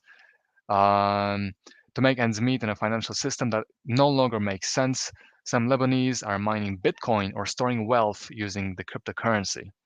The dollar-pegged stablecoin Tether, which users trade for cash, is also popular. And this is because since 2019, Lebanon plunged into a financial crisis following decades of expensive wars and bad spending decisions, and a very bad government, by the way. And yeah, they're essentially under hyperinflation, and it's been really horrible, as we've seen in the previous shows. We've shown videos of people breaking into banks just to get their money because they wouldn't give it to them. But yeah, now people find alternatives. They are accepting money in Bitcoin, like freelancers. They're mining Bitcoin. They're trying to create their own economy because the one that they have is so broken that it doesn't even matter. They can just create something new. And unfortunately, there's nothing on anybody using Monero because they probably don't even know that they are using it. Yeah, but it's interesting to see. And I'm happy to see it in a way because they'll find their way eventually, but it's a step forward. But let's move on. I think we have we have two more. One is about the White House, which seeks international cooperation to thwart growing ransomware threat. Essentially, there's obviously a lot of ransomware attacks that have been going on for since the internet, but there's more and more, and they want to tackle that. Plus they want to. Let me see. They want to tackle cyber criminals, yes, and then I think they did mention. Yeah, they mentioned ramping up KYC AML on a global level, like basically tying all the loose ends. They talk about Tornado Cash as an example of how they use the strong arm of the U.S. government to shut it down and to sanction it, and how that was a good thing, right? Something that they needed to do to help fight ransomware. And so it's them basically encroaching upon further towards Monero, in my opinion. It will soon be described as one of these tools that's used. So I think it's important. It's important news. That's a big ramp up. It's a global summit. I was watching some of the videos. I mean, they had representatives from all around, from every country essentially that were there, and they were all like, yes, ransomware is bad, obviously, but they're like putting cryptocurrency on the table as part of the problem, and the fact that they need to make sure that it's traceable, because if it's not, it's allowing for ransomware. So I think that's a big move, big global move forward in terms of saying, tools that can help, something like ransomware are bad. And for example, Tornado Cash was one of them, and that's why we stopped it. Mhm. So big stuff. Yeah, big stuff. So we'll see what the regulations are they're going to come up with after these meetings. But it's interesting. And then we have just one more quick one. Canada to examine crypto, stablecoins, and CBDCs, and new budget. I think it's more about the CBDCs than anything else. Canada's government stated its concerns about the risks digital assets and the digitalization of money may pose to its financial system as a reason for launching the consultation. The Canadian federal government is set to launch a consultation on cryptocurrencies, stablecoins, and CBDCs as revealed in its new mini budget. So everybody's going to do it eventually. The US, Canada, everybody else is going to have CBDCs in the end, which is why you might want to get some Monero today and just put it aside and maybe buy more. The more unsafe you feel over time, which you are going to feel more unsafe given what's happening. So, dude, it's crazy the amount of central bank digital currency stories. Insane. Yeah, and this is the last thing that I'll say. The one lady that we talked to at the conference, she said that CBDCs are not really a threat, or they're not coming this soon. They are coming soon, and some countries even have it. So there we go. Tony, you may have to take one for the team and date her in an attempt to convince her to, what are you saying? You can win her over. I think we need to open a fundraiser. I'll do it if you guys donate some Monero to the cause. That would make a great film. Yeah. Monero Maxi infiltrating and all right, Sunita is would be on her deathbed if she was allowed to go to her bed right now. So yeah, we gotta move on. Let's close it off. Yep, that was it, guys. That was it for this week. Thank you for coming. As always, we have the links in the description. Please like, please share, subscribe if you haven't, and because it matters a lot. And we'll see you next week. So that's it. All right. Hold on. We're trying to go to viewers on stage. How do I, Nito? How do I just add people? Guys, jump on up. Okay. Let's see if anybody's up there.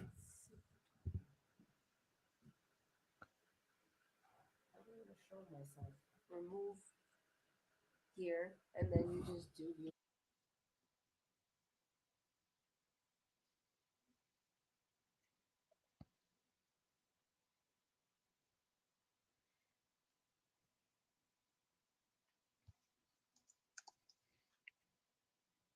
All right, we're having technical difficulties over here. Do people want to jump up? Yeah, they do. I'm gonna give them the link right now. All right, hold on. Twitter. Let me get the link. Monerotopia.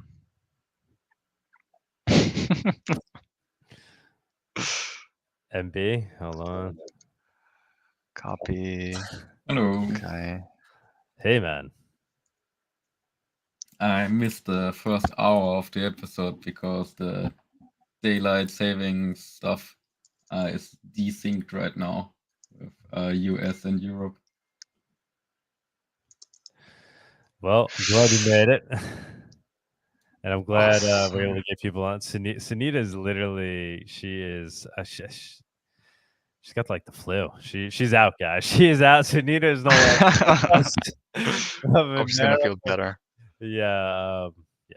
Just before Mexico, like it always happens. I feel whenever you have something important to do, it just.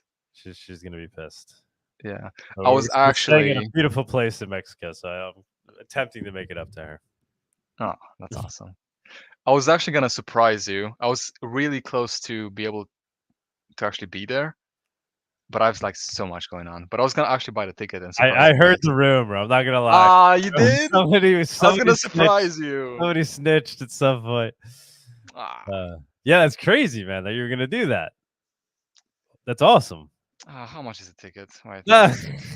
No, I'm serious. Let's see. The thing is, though, like we'll only be there from Wednesday. Well, we show up Wednesday night. We'll be there all day Thursday, all day Friday, and then Saturday morning we're hitting the road. We're heading to the beach. Okay, that's fine because I was gonna be Heading to there. Oaxaca. Oh, cool. It sounds beautiful. We're going to the coast over there, so we're not like going to Cancun. It sounds like a really nice area. Mhm. So we're hitting the road Saturday morning, but I guess the other folks will be around. Could be Yeah, that's why I was going to. still there with them. Yeah. So if you were to do it, you would try to come in like Thursday so you could chill with us. Or Wednesday night. Yeah, essentially, but I still don't think it's gonna happen because I was really close to actually doing it, but because I was actually gonna live with Stoic. Okay. And yeah, so that was gonna be the plan. So like be with you guys for 2 days and then be with Stoic and yeah, it'd be awesome. Some other people. So what's holding you back? Is it's the money, or you got things to do? Not money, because I was gonna get it. It was more I have like 3 more exams, which I can kind of play around, but I just I said I'm just gonna relax and get them done, and then I'll have time to travel and whatever. Okay. I don't know, Tony. I don't know. Well, you gotta stay focused, man. Stay focused. I know, but wait. So if I were to, I found a flight from Miami to Mexico City for 3:30, direct flight. I know you guys paid a lot more. Yeah, 3:30 is good. Yeah, now it's 4. We bought one way though. We bought one way into Mexico City because then we also bought a one way to this, beach town, and then one ways back. So that's why. But actually, it wasn't too. I was surprised. I thought it was gonna be worse, to be honest. But yeah, 3:30 is great. It's really good. Yeah. Yeah, now it's 4:50.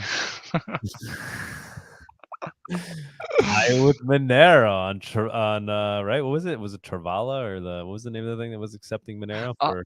Yeah. It's actually, yeah. Let's check. Please just give me a discount. MB, how's it going, man? I'm a little tired. It's nearly 3 a.m., but missed last week. So anything you want to share with the community? You can sign up for notification if you're interested in the Monero doll. Yeah. Can you share that? Can you share your screen and show it? Let me see. Monero doll. Oh man, I feel so bad for Sunita right now, but I'm glad. I hope she forgives me. She was really. This is good. Now we could just keep going. She's passed out. There's no more technical issues moving forward, so we can go as long as you guys want. Okay. Awesome. Anybody else out there want to jump on? Yeah, I think Nitemare wanted to hop Yeah, on. Nitemare, man. Jump up. Hit the link. Yeah, Nitemare wanted to come on, and then there were a couple of people. I don't see the link. Can you share him the link? Yeah. Wait. Is that it? No. Wait. It's the link's on Twitter. It's the StreamYard link. We always post the YouTube link and then the StreamYard link. Oh yeah, it is. Oh wait, hold on. I'm about to have battery issues here. Hold on. Okay.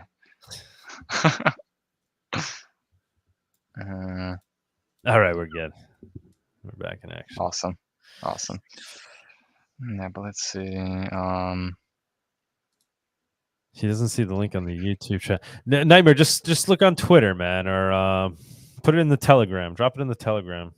Oh yeah, I'll do that. Drop it in the Monerotopia Telegram. It's just a StreamYard link. Yeah, people get confused, but it's a little confusing because we have the YouTube link and then we have the StreamYard link. But the StreamYard link is what we use so you go live. Okay, there we go, Nitemare. You can click on that and you can join. Awesome. All right, and B, can you show us the doll? I am sharing my screen. I think you have to like put it in focus. Oh, here we go. Yep. Yeah. Yeah. So you can just cool. go to the website and enter the email, and I'll send you an email once it becomes available. It still needs to be some work done on having it fine-tuned, but it. Oh my god, man! That's really cool. Can we give those away at Monerotopia or something? Can we do something? I can't promise anything yet because it takes a lot of time to like make changes. Would you changes made? Are you coming to Monerotopia? If we do it in Mexico in May, what do you think? Yeah, no, I don't. But I do Monero Con, which will be in Europe. Okay, you wouldn't come to Mexico? What if I said Mexico or Miami? Which one would you be more likely to attend, even if you weren't attending either? I think Mexico has less like travel rule things. Okay. I know that if you want to go to the US, you have to like sign a paper that says you're not a terrorist. Exactly. All right, so Mexico, your vote is Mexico. It's more accessible. Yeah. Good. Come, man. It's in May. You got plenty of time. We'll see. I've been if you do, trying to get this done. Bring these down. Bring these down, and sell them. Or we can make them the swag. We could buy a bunch off of you. We can make it like the part of the VIP swag. That'd be cool. Yeah, no promises. This has been going on for like I think 2 months now. Oh, really? Progressing slowly. How are you trying to mass produce them? What's the method? I'm through like a company in China. We'll have to see if that works out. I'm actually gonna buy from you, MB, some stickers soon. I'm not sure when, but I need to because I wanted to buy the combo pack. This one. Yeah, can you click on it so people can? Yeah. It's like different versions. That's the big one, and there's also a small one where you have like 2. They're really cool, and you give away a lot of them. How many do you get for? Oh, you get a whole bunch. On the big packs, you get like, how many is it? Whatever. I think if you choose an option, I think that's where it says 680, around 680. They're like really thick blocks as well. Oh my god! You can stick them in the whole country. Nice. There's I love it, man. also the get funded thing. Running out of stock right now, so if anyone wants to donate some packages for other people to receive cheaply, it would be appreciated. You can fund a gorilla and hey man, so if the doll doesn't work out, we'd probably want to order some stickers off you and stuff for the conference. At least do that. Yeah, sure. Nice. And another thing I did just for fun, playing around, I've implemented the Trocador exchange in here. So if you want to, if you have Litecoin or something, and you want to buy something in the store because it's Monero only, you can swap it right here. And it's the same price as if you did it through Trocador or something else. And I get like a little bit commission. It's not commission, it's like a referral thing. You don't pay more, but the exchange partner gives like a bit. I might have to switch to that from now payments for that. So what you're basically saying, people could check out with any crypto and you get it. No, this is like an exchange. The checkout is done via the Surhack. Oh, I thought it was part of the checkout where people could then check out with any crypto or something. Yeah, no, this is just like an exchange thing. And there's also, I released a video. I made a video explaining how to use the Trocador thing. Oh, cool. It's actually very funny because Crypto Morpheus, who made Trocador, he wanted to have like a funny video explaining the thing, and I wanted to do some editing stuff, get a bit better at it. So I said I would do it, and then we hired someone from Fiverr to voice it. So there's like actually play the video, man. okay. Let me. If it's not working, you might. Did you check the audio box? Oh no, I haven't. People are Wait, loving Mexico in the chat. They're loving the Mexico idea. Yeah, they are. I'm really curious of what you guys are gonna decide after the trip. Dude, we're going to Mexico. I mean, we're it's like the momentum has moved in such a major way. It's crazy. It's really crazy. The only thing then we were deciding, are we doing it in February alongside Anarchapulco, or do we do it in May? The Anarchapulco opportunity was pretty interesting. I mean, because they had a venue for us too. They said we'd get the venue for free. They would just continue the conference for 2 more days and give us the stage.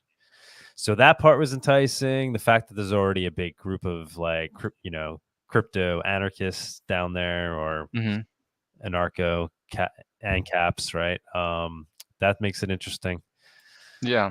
But yeah, my hesitation is it's just like too soon for us to get the speakers and stuff that we need. And also, like I said, I want us to be able to make sure we could do Monerotopia in the way we want to do it. You know what I'm saying? Like, I want to have the marketplace going down there. Yeah. Like, I don't know if we're doing it at their venue. I don't know if we're going to be able to do that. I feel like in Mexico City, we have some boots on the ground there. We have people that could potentially help us out that are already there. Help us organize it, We have quite a few people actually. That's my thinking. What do you think? It's honestly so hard to organize an event, as you obviously know. Like it's not that easy to. There's so many things that come into play. Like we were so sure about Miami, and now it just took a twist into Mexico City. It's all. How many venues are you gonna see? Just one, or do you have more than one that you're gonna see in Mexico? I kind of just have my eye on this one, so I want it so bad that I'm just gonna make it happen. Like, it's a venue, so whatever. We're not stuck to a date, so I'm sure we can figure something out where they'll let us rent it out at some point. So okay, yeah. So no, I think if totally we can open make it happen. Totally open to seeing other ones. We're gonna drive around. We'll check out if that one isn't as good as it looks. Then we'll check out other things. But I like that one. It has like this like decentralized vibe. It's like a park. Did you see it? There's like a park. No, I didn't see anything. No. Yeah, no. it's kind of cool. Can you send me the details after so I can see it? Yeah, definitely send it to you. Okay, because I'm curious. Like if we can pull it off. But here's the thing: like a lot of people want it to be in Mexico. Show up, If you really want it, like also show up. Like we're putting the effort into it, so do show up. Do let people know. Yeah, people are commenting. Good comments here. Sorry, Tony. I'm just looking because people are saying, yeah, you're gonna get lost in the wash in Acapulco. I agree. I think that's like we need to do our own thing. And Jeff Berwick can come to that. Those people can come to that. That's fine. And yeah, we'll do a smaller presence at Anarcho, so we could just try to still show up there, hang out there, and we'll have a Monero presence there. I think that's the best route. I think the best thing that we could do is, for example, I wouldn't accept the free venue for those 2 days, even if it was really just free, because then you have ties, maybe responsibility. So it's better to keep it all separate, in that sense. Yeah. Like, even if, obviously you have to pay, that's fine. But I wouldn't take the free option. Not because of them or whatever, but just like I think it's better, just to have that individuality and just be able to do whatever you want. Yeah. Because we have our vision for it too, Yeah. We got to get the marketplace going over there. That's gonna be easy, I think. And as I was, did you hear I was talking about in the beginning? Like this, I want to. How do we tie it, we talk about building the circular economy, right? Like how do we take actionable steps at the conference? So, we can have people that give talks on why building the circular economy is important, but what kind of, interactions can we have among each other that helps move that forward when we're all there in person, So like getting the idea that people should come down there if they're a person that's like looking to start selling something for Monero. Like if you're interested in selling your services or consulting work, or like, people that you want to build the circular economy, well, let's all show up. What can you offer? What can you offer? What are you selling? And people kind of promoting it, that aspect of it. How do you think we can incorporate that in some fashion? I think one of the best things that you can do is have someone go on stage and say, okay, everybody, I'm going to teach you how to buy Monero, how to use Monero, where to store Monero, how to accept it if you're a business. And then what do you do? Okay, guys, now that you know how to use it, go outside, get some tacos, get some, alcohol from this guy, blah, blah, because we'll probably have people selling stuff for Monero. Mm-hmm. And then they'll be in the venue. So we'll be able to help them directly there. And then post, like during the night, post-conference, when it's all done, we can go out for dinner or some places, and we can encourage people to, okay, we can split in groups or whatever, and go to this coffee shop and try to make them to accept Monero, at least as a tip, if they don't want it to accept it fully for the service. So I think like if you do that, if you just explain for the newcomers how to use it and things like that, then you give them the options. Like I'll go with you. I'll go to a taco guy on the venue. I'll help you get set up, and then I'll even go with you to the coffee shop. No. Everybody at Monerotopia will be using nothing but Monero the whole time, whether you know how to do it or not. Like bring cash, and we'll figure it out with you. We'll guide you. You'll get your Monero, and then you can use Monero. But yeah, that's anybody that wants to have drinks or hang out, or you're gonna be using Monero. That's like Monero. We did that. Well, Monerotopia, we sold like the tickets, right? Because that was like, it was annoying. But this, this time we need to have that integrated. We had it where people were able to buy, tacos and stuff and buy things from the vendors.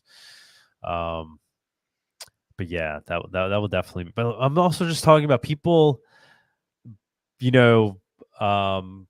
basically coming together to build the circular economy. Yes, we could have Monero, you could buy what you need when you're down there, but I'm talking about getting the people in the room that want to start doing this. And it's like, okay, well, what are you building? What are you selling for Monero, right? Like, so I want to chime in. Actually, I have an offer for everyone who's listening and stuff. If you have like a digital book or something that can be like put in a PDF, I would put them on the Monero supplies site for free. Like, you can sell your stuff without any commission as long as it's like digital and doesn't use up my whole bandwidth for the server when downloading. That's what domain is that? The monerosupplies.com. Awesome. Oh, cool. Just message me anywhere. MB, you hear what I'm saying? Is it just it's pointless? Is it a pointless thing, or is there some value in like trying to make that part of the conference where what actionable steps can we take there to help drive forward the Monero circular economy? That's quite hard. I actually believe that most of the Nitemare saying, "Bring me on." Where are you now? Yeah, he's backstage. I was just gonna tell you, I didn't want to interrupt. Hold on. He's You're coming on, bro. But Nitemare, before I want to hear MB. I want to hear this thought that he has going here. Go ahead. Yeah, so I actually believe like all the like in-person payment terminals and stuff, that's cool, but I really don't think we're gonna be going to the supermarket and paying directly with raw Monero, like without using like something like CakePay or something. because it's just not designed for that. It's designed for the internet, and it works very well on it. And I personally don't see every little store like accepting crypto or Monero specifically, but I guess it can still be nice if you like at least tip people with it or something like that. Yeah. Yeah, like So we're adding, on Gratuitous, you could buy coffee with Monero. We're adding the eggs. This is direct from, we're gonna get it direct from a guy in Tennessee who's a Monero bro. And he's basically going to ramp up his egg production business. Like, he has a few chickens for himself. Like, he's been doing it, I think, in his community he sells. So he's figuring out how to ramp up production, and we're gonna, supply eggs on a monthly. Oh, is that the guy from the Monero directory website? Yes. Yep. And we've been working together. We've been help figuring out packaging, and even the feed that he's getting for the chickens, he's found a guy that's willing to accept Monero for the feed. So that's what I'm talking about. That stuff is cool. Yeah, let's build that out. But I'm saying people need to bring these ideas. I want to incorporate that into Monerotopia, where that's part of it, not just like we all know, but like if you're coming down there, what can you offer? What part in the Monero circular economy what role can you play? And get people start talking about it. I mean, we all have different skills among each other. We're all starting to we need to be the ones that build this out. So we could have like a Monero LinkedIn or something where you can, if you need something. Exactly. That's what I'm talking about. Yeah. Before we introduce the guests, one more thing. Rit just wrote that just joined an idea to have a Monero circular economy event, provide every step from flight, hotel, Uber credits, food, drink to be bought in Monero. And yeah, I mean, that's people got to take that among themselves, right? So you could buy your flight with Monero. There's resources to do. Yeah, we'll provide everybody the information that they need if they want to, live off Monero for the entire conference. We could do that, right? We can't, but it's going to be up to them whether or not they do it. Right? We can't force them. Actually, unless we use Bitcoin, and then we can track their transactions, so we'll know. We'll know if they've been using Bitcoin the whole time. Exactly. We got to do a Bitcoin conference. Exactly. Actually, Nitemare. You've been using Nitemare, man, Travala for some time, right? Yeah, man. Like that's how I got the Monerotopia 22. Is my sound good? Can you guys hear me?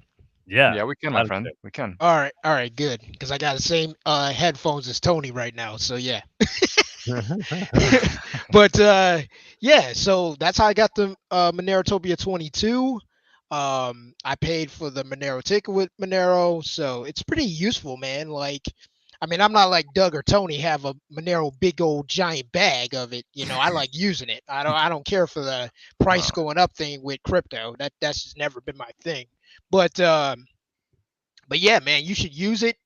I mean, Monero's got me on a lot of jams, man. I mean, just last week when I started my new job, my wife popped her tires, so we had no car, so I had to get to work. Monero paid for my Uber the whole week. There you go, man. Awesome, man. How did you pay for Uber with a Monero? The gift card thing? Well, you go to coincards.com and then you look up Uber gift cards, and you can buy up to $500, spend that Monero, boom, gets put on the blockchain. Some miner freaking make sure the transaction not double spend. You're all set. Happens in about 2 minutes. And you're done, man. You wait for the email, check your email. You're all set, man. Oh, cool, man. You're an OG for doing that. It's beautiful. If you need to get to Mexico, use your Monero, man. Don't worry about the number go up. That's Bitcoin and Ethereum on all those open, freaking transparent ledgers. Don't even worry about that. If you're in Monero, use it as money, man. So then, like, based on what Nitemare said, wait, I got a question. So you used a gift card for a travel website, and so that's how you paid for your travel, or because I've tried to use it for, there's American Airlines on coin cards, so I've done that. But did you use, like, go through the travel site? Is that how you did it? Yeah, so traveler.com accepts like over 70 different cryptos. Monero's one of them. Make sure you use the desktop version, because on the mobile app, it doesn't have Monero on there. So never use the mobile app. Always use the desktop version.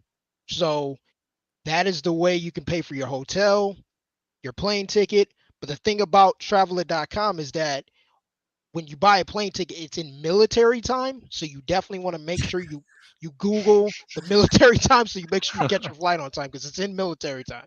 Just make sure you show up to, to Mexico in time for the conference. Yeah, exactly. The one thing you don't want to do is miss your flight, bro. I'm thinking we do it on Cinco de Mayo, which I don't even think that's like celebrated in Mexico, but it's kind of working out towards that. No, date. that'll be cool. Wait, I thought you said the 18th though. That was if we did it in Miami. That's if we did it in Miami. Yeah. Okay. Yeah, that's when the Bitcoin one is. But now we're moving it to Mexico, so we could do it whenever. That's what we've been debating. Like, should we do it in February alongside Anarcho Poco? We were talking about all the reasons why it's good and bad, but one of the primary reasons why it's not good is because it's just too soon. It's like, I was gonna chime into that when you and Tony were talking about it, and MB were talking about it. I think February is way too soon, especially since you guys got to find speakers. Yeah, exactly. You guys have to go visit the venue. Mm. I mean, it is February. I mean, traveling tickets probably will be cheaper because it's wintertime, and where me and Doug are, it's going to be snowing everywhere. Tony's going to be laying on the beach there in Miami, so he doesn't have to worry about snow, but me and Doug have to shovel, so that's going to be awful. No, tickets to Mexico, that's prime time. Mexico is February. That's but you and me being in New York, we got to shovel and get to the airport, you know what I mean? So we might have a blizzard, man, and fucking our plane is delayed for 6 hours, you know? God. Yeah. All the more reason to get out of town, man. Yeah, no. Hopefully I'm none thinking of that. spring though. I'm thinking May. That gives us plenty of time. And then we have MoneroCon too, and I think we were talking to the folks that are running that, so they think May is fine. And then MoneroCon might happen like last year, like in June, which is fine. It all works. It's like it's a pretty ideal time. Maybe next year we'll try to change it and do it just so we don't overlap with MoneroCon so much, but it's fine. And probably May. But to answer your question, I want to chime in to how do we get people into Monero? My question, man, to you, I want to hear your ideas. How do we at this conference at Monerotopia take steps to help build a circular? I know you're saying we should, encourage that everybody uses Monero to fly down there. I totally agree with that. But can there be, as MB said, like a Monero LinkedIn, like a, it turn it also into a place where people are meeting up to say, the different services and products that they can provide in the community?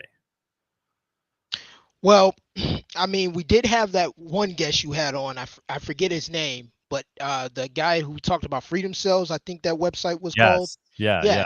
I mean, that's one way to do it. Then as far as the conference goes, I think what you got to do, and I heard what Tony said, I think you got to have like a teaching like aspect of it, like maybe like workshops and stuff like that. And you teach people how to use Monero, get a wallet, things like that, and explain it more in like I would say, not to discourage anybody, but in an elementary school way, like this is an apple, show them a picture of an apple. Here you go. Things like that. But I think it's just got to be taught, man. Like you got to have workshops. You got to work with these people. You got to get their confidence up, because a lot of people think, man, if they're using Monero, oh no, the big bad government's going to get me. They're going to show up with 87,000 IRS agents with guns. Oh no. So, you got to break that wall. You got to break through that fear. And once you break through that fear and they get the confidence to use it, then all bets are off and people are going to start using, say, F the government, because they see, okay, I have hope. I have a way to circumvent the government, circumvent the banking system. And plus, with what happened to Kanye West and Kyrie Irving, I mean, that should be a wake-up call for everybody, pretty much. I mean, they're closing people's bank accounts left and right. So, you know. I'm But I wondering if we'll start to see like maybe celebrity adoption of Monero, because the Bitcoin conference is big because they always bring in the athletes and stuff. Maybe we need to get Kanye and Kyrie onboarded. That's how you. I'm trying, man. I'm trying. Oh man, that'd be controversial though. We tried to get Snoop Dogg, but I'm not sure if that's if that's gonna work. Remember, I think the conference in Atlanta that that guy told us about. Oh yeah. When was that conference? Did you miss it's in November. I don't think we missed it. No. Oh, head over there, man. On a mission. That was the plan. I know. The plan was to get Snoop Dogg to join, but well, this guy said that he knows him, right? And like he would be able to introduce you or something. Isn't that what he was saying? The guy that we met at the Liberty conference. It was the guy that was selling cups. The cups. Yeah, which I bought the McAfee one. Yeah. He was saying that. No, I think he said that he knows him and that he may be there. That like there's a high chance that he may be Snoop there. Dogg, man. Yeah, do it. I'll fund your dog mission. That'll be crazy. Where is it? In Georgia? I think so. We'll need to see. Contact the guy and be like, yo, remember you said Snoop Dogg, if I come down there, well, like, what are the odds that I'll be able to have 2 minutes with Snoop? I want to explain Monero to him. We got to talk to the Wu-Tang guy. No, the cup guy. Ask him that. So you really need to bring up the point how most people get the weed with Monero. Yeah. So. Yeah. You might know about it already. I don't Tony, do it. I would do it. We'll see. Look it up. Let me ask you a question though, Doug. How long is this conference going to be in Mexico? Is it going to be 2 days, 3 days, a week?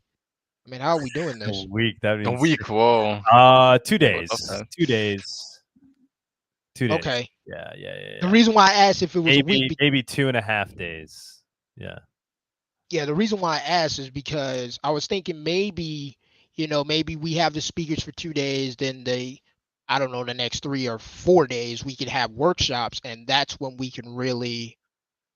Well, everybody's free to stay in town as long as they want, right? At that point, it's Mexico. We should go down. We'll block it off as like, just so we'll be down there for another 3 days if anybody else wants to hang around.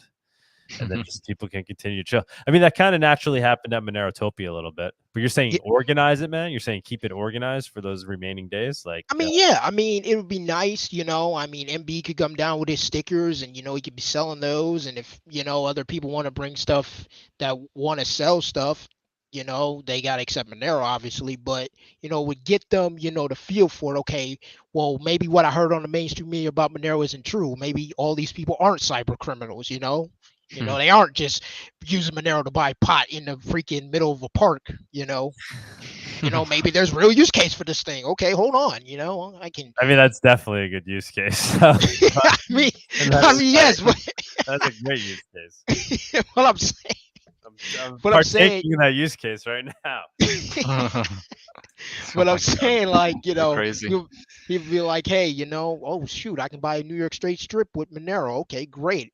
Hey, Tony's selling freaking orange shirts for freaking, the rest of the week. Hey, I need an orange shirt for my next date. So let me use Monero to buy that shirt, that orange shirt over there, Or, hey, Doug's selling Monero keychains. Okay, hey, my keychain broke last week. Let me get one of those. I mean, we'll have coffee down there. We'll have hopefully other gratuitous items down there. And then, we'll just get people local that can set up a marketplace. But I'm just saying, like, other things that people can offer, like services and stuff that they can talk to each other about. I don't know.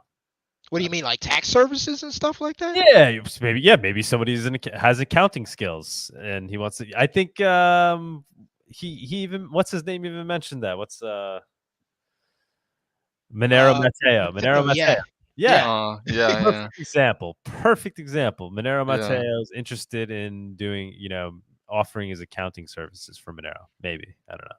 Maybe putting words in his mouth. But like that's a perfect example of somebody that might want to come down. There's an attorney. Yeah, you're an attorney somewhere. You could offer legal services. There's a million things, man. Million things. You're a therapist. You're whatever. You're a computer. You're a developer. I often hire people to help out with like little projects we do. I'd love to know who else is out there. People that want to help out with like social media expert. Everybody's running their little like 9-to-5 lives on the side, and they we all have our needs. Maybe among each other, there's quite a few that we can fulfill. Yeah, I agree with that. But wait a minute, don't we have a site for that? It's called Monerica, right? Monerica.com has like pretty much all of those services listed there, right? Yeah. They don't have me listed. Oh, okay. You should message Rit. Riot. Sorry. Yeah, hopefully we'll have Riot down there. He Riot. DJ'd at the last one.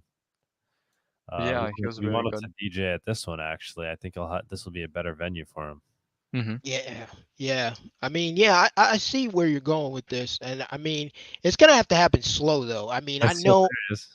Yeah, we're gonna have to take this slow with adoption. It's gonna take a while. So as long as we have patience, and as long as we can make people feel comfortable and explain why they need it, especially with all the CBDC talk, which is absolutely disgusting, by the way.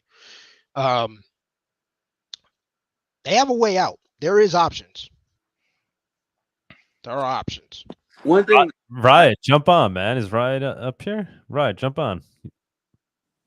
Yeah, he's on right now. He's in the chat, but go ahead, Rams. So are we trying to create more like local type networks, like or are we trying to create more virtual type networks that are like more distributed? Because there are certain things like food where it's better for like local type thing, but then like kind of DeFi, I guess, is more like a virtual kind of thing. And so I guess that's kind of what I was asking about. You're saying, are we doing one? No, but both, right? Yeah, okay. I would say both. Yeah. Okay. Yeah. One idea that I just had was that maybe like at the Monero conference there could be like a map where people could like put a pin in, and then so that people could figure out where Monero people were kind of close to them. At the Monero conference? Yeah. Like one of those pens, they have them at restaurants sometimes. Or wait, what are you saying? Like you put a pen in a map. Yeah, and then then you can see like where everyone else is, whether Monero people are near you or not. Oh, globally? You're saying? Oh, that's cool. I like that. That's funny. Cool. I mean, maybe some. I don't know. If you want to start everybody giving up their location, I get what you're saying. You're not connecting the identity, but it's that's the thing. It's helping. It's not making it more difficult to identify people. That is funny though. I like that. I'm like, oh shit, somebody lives down the block from me. That's we kind of do have that with the node maps, though, right? Yep. You do. That's funny. I like that. But I think we shouldn't have any issues of getting people to accept Monero for tacos or drinks. Oh yeah, in Mexico. Question though, real quick question though, and then whoever wants to chime in can go ahead. But what's the rule on coming back to the United States though? Because I'm hearing mixed messaging here. Like there's mixed messaging that the vaccine is still required to come back to the United States if you fly out of the United States. And you've never needed the vaccine if you're a U.S. citizen and you leave to get back in. You never needed that. Okay. Yeah, and you don't. But you do. if you're not a U.S. citizen and you're flying into the U.S., I believe vaccines are still required, right? You still need to do a test, I think, because I went out of the country earlier this year and I had to do a test to come back into the country. But Really? Yeah, test, fine. Yeah, but you're not, obviously you're not, I've traveled throughout all of COVID and I'm not vaxxed and never needed to get back in as a U.S. citizen. But as a foreigner outside of the U.S., I think you still need to be vaxxed to come into the U.S., right? I'm not sure Is that true? because when I came in this September, nobody, and I have documents to live here, but nobody asked me for anything. Now, I and didn't I have think to. there was just news that they came out that they were extending it to like January or something. So yeah, but if we do it in Mexico, we don't have to worry about that.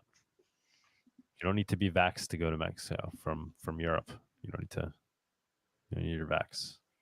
And if you're a U.S. citizen and you don't have your vax, no worries. You go down to Mexico, you go down there, and you get back in the U.S. You don't need to be vaxxed to get back in. Okay, cool. Because I was If gonna you say, did, it's probably just for the best. My back is like, what the fuck? because like I'm gonna have to do what the immigrant school and just walk over and then fly home. You're gonna have to come from California and then. Yeah. That would be a badass story. Holy shit. You're gonna see Oh my- Nitemare. His clothes will be ripped from the guards trying to get him back. Exactly. Wait, I have people up here. These people want to jump on. We're throwing these Yes, people they out there. do, bro. You have a crap ton of people that want to get in. Oh wow, we do have quite a bit of people. Guys, welcome. Hey guys, hey shortwave surfer and the read Roth bard. Hello. What's going on, shortwave?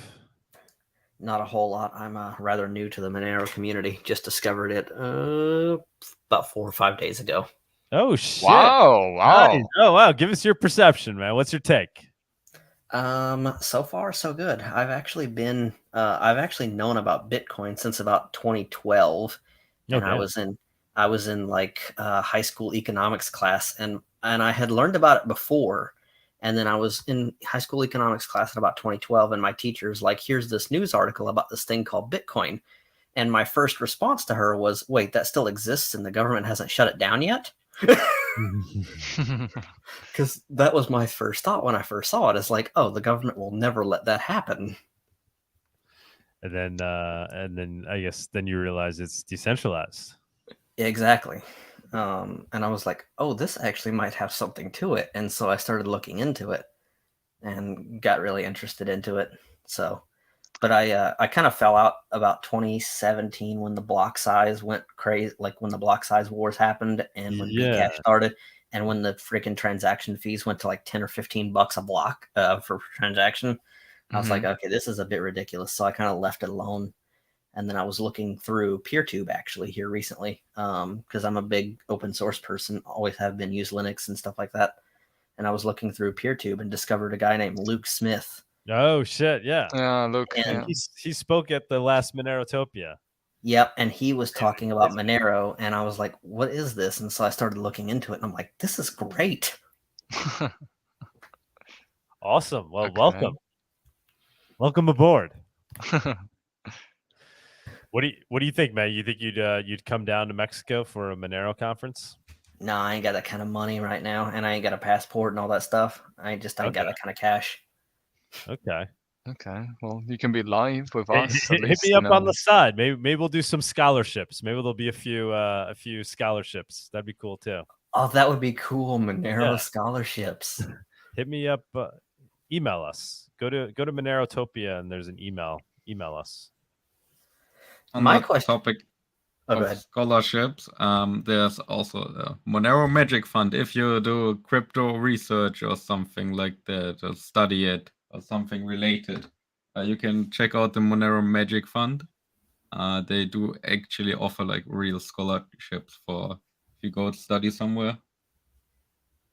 So I'm an accessibility person. I've been blind all my life, so I do a lot of like accessibility work. Like for example, with Cake Wallet, I'm finding a bunch of like, unlabeled elements and things like that that make use with a screen reader kind of difficult, at least on Android. I'd have to try it on iOS because I don't own an iPhone, so I'd have to get one to try it out.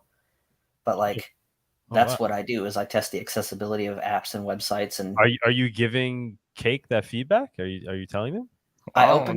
I opened issues on GitHub. I haven't gotten any response back yet, and I also opened issues. I'm sure Vic. Maybe he would maybe sponsor you for that if you're providing a service there.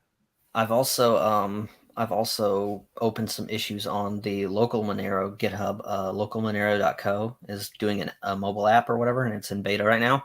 And so I've opened quite a few points with them, and they seem to be fixing those, so that's good. Very cool, man. Wow, but you're blind, so you're blind. Correct. Wow. Can I ask, were you born blind or was it? Yeah, born blind. Wow. Wow. That's really impressive. Oh, wow. That's man. So I rely on screen readers and magnification, like the zoom functions on computers and stuff like that to do my work. So I'm gonna make you laugh, but now that you use Monero, in case the feds are coming after you, you won't be able to see them. So that's that's a bonus for you. Right. I always laugh at people. I'm like, I can walk through Walmart or whatever, and I don't get distracted by all the things they put on like the sides of the aisles to like tempt people. So I can just like walk to what I want, pick it up, and then go and pay for it and walk out. Wow. Wow. I'm really impressed. Yeah, and your whole life. So explain to it like the tools that you use. How do you read and stuff with it? How do you?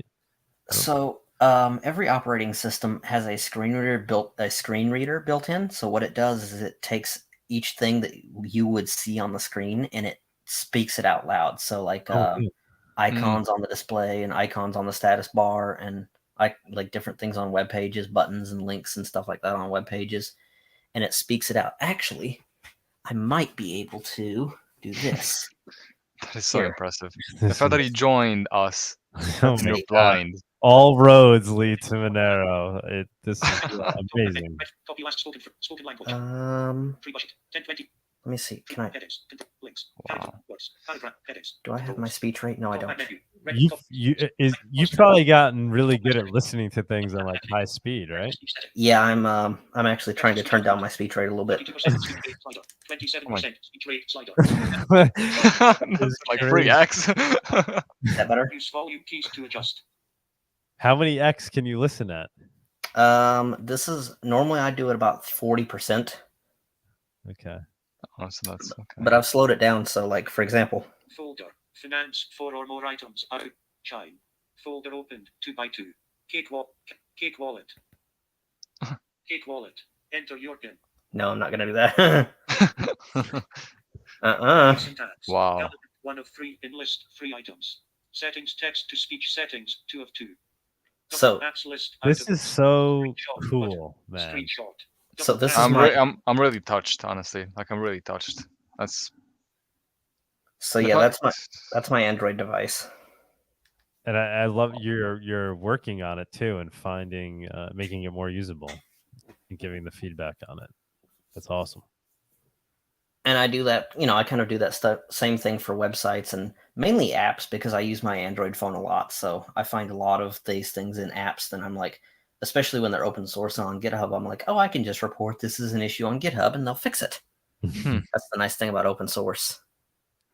It's so impressive, the fact that it's so much more difficult for you to do the things that we do naturally because we can just see.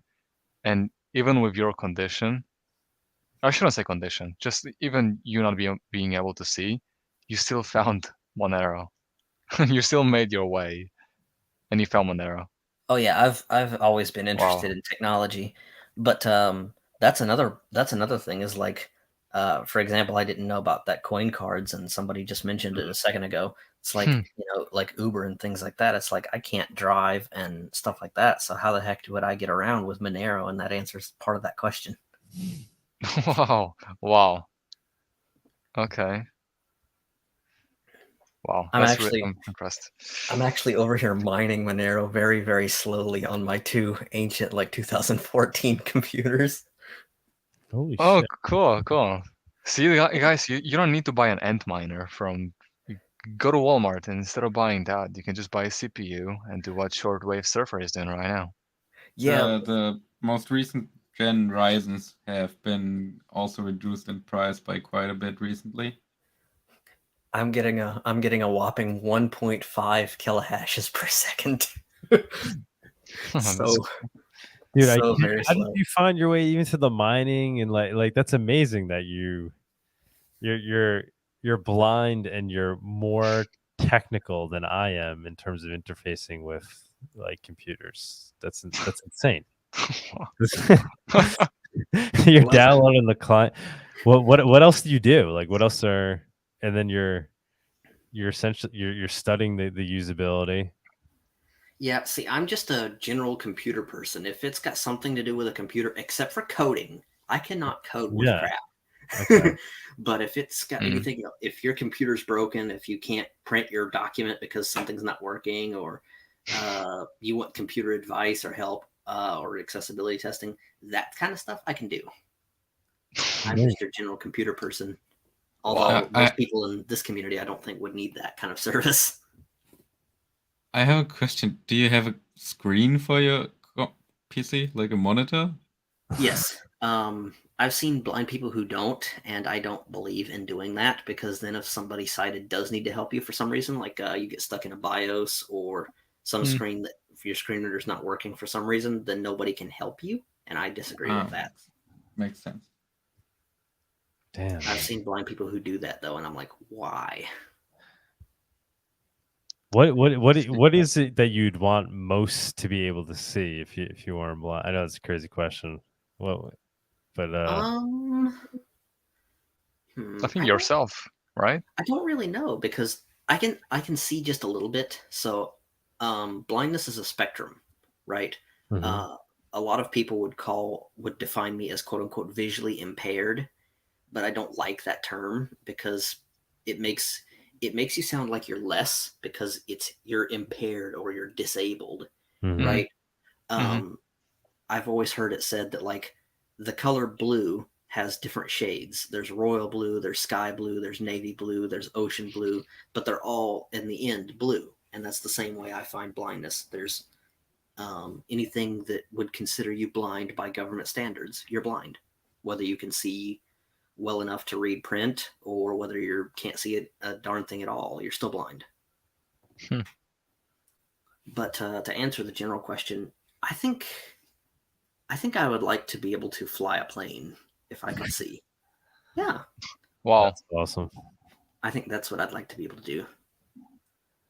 Probably watch too much Top Gun. Wow.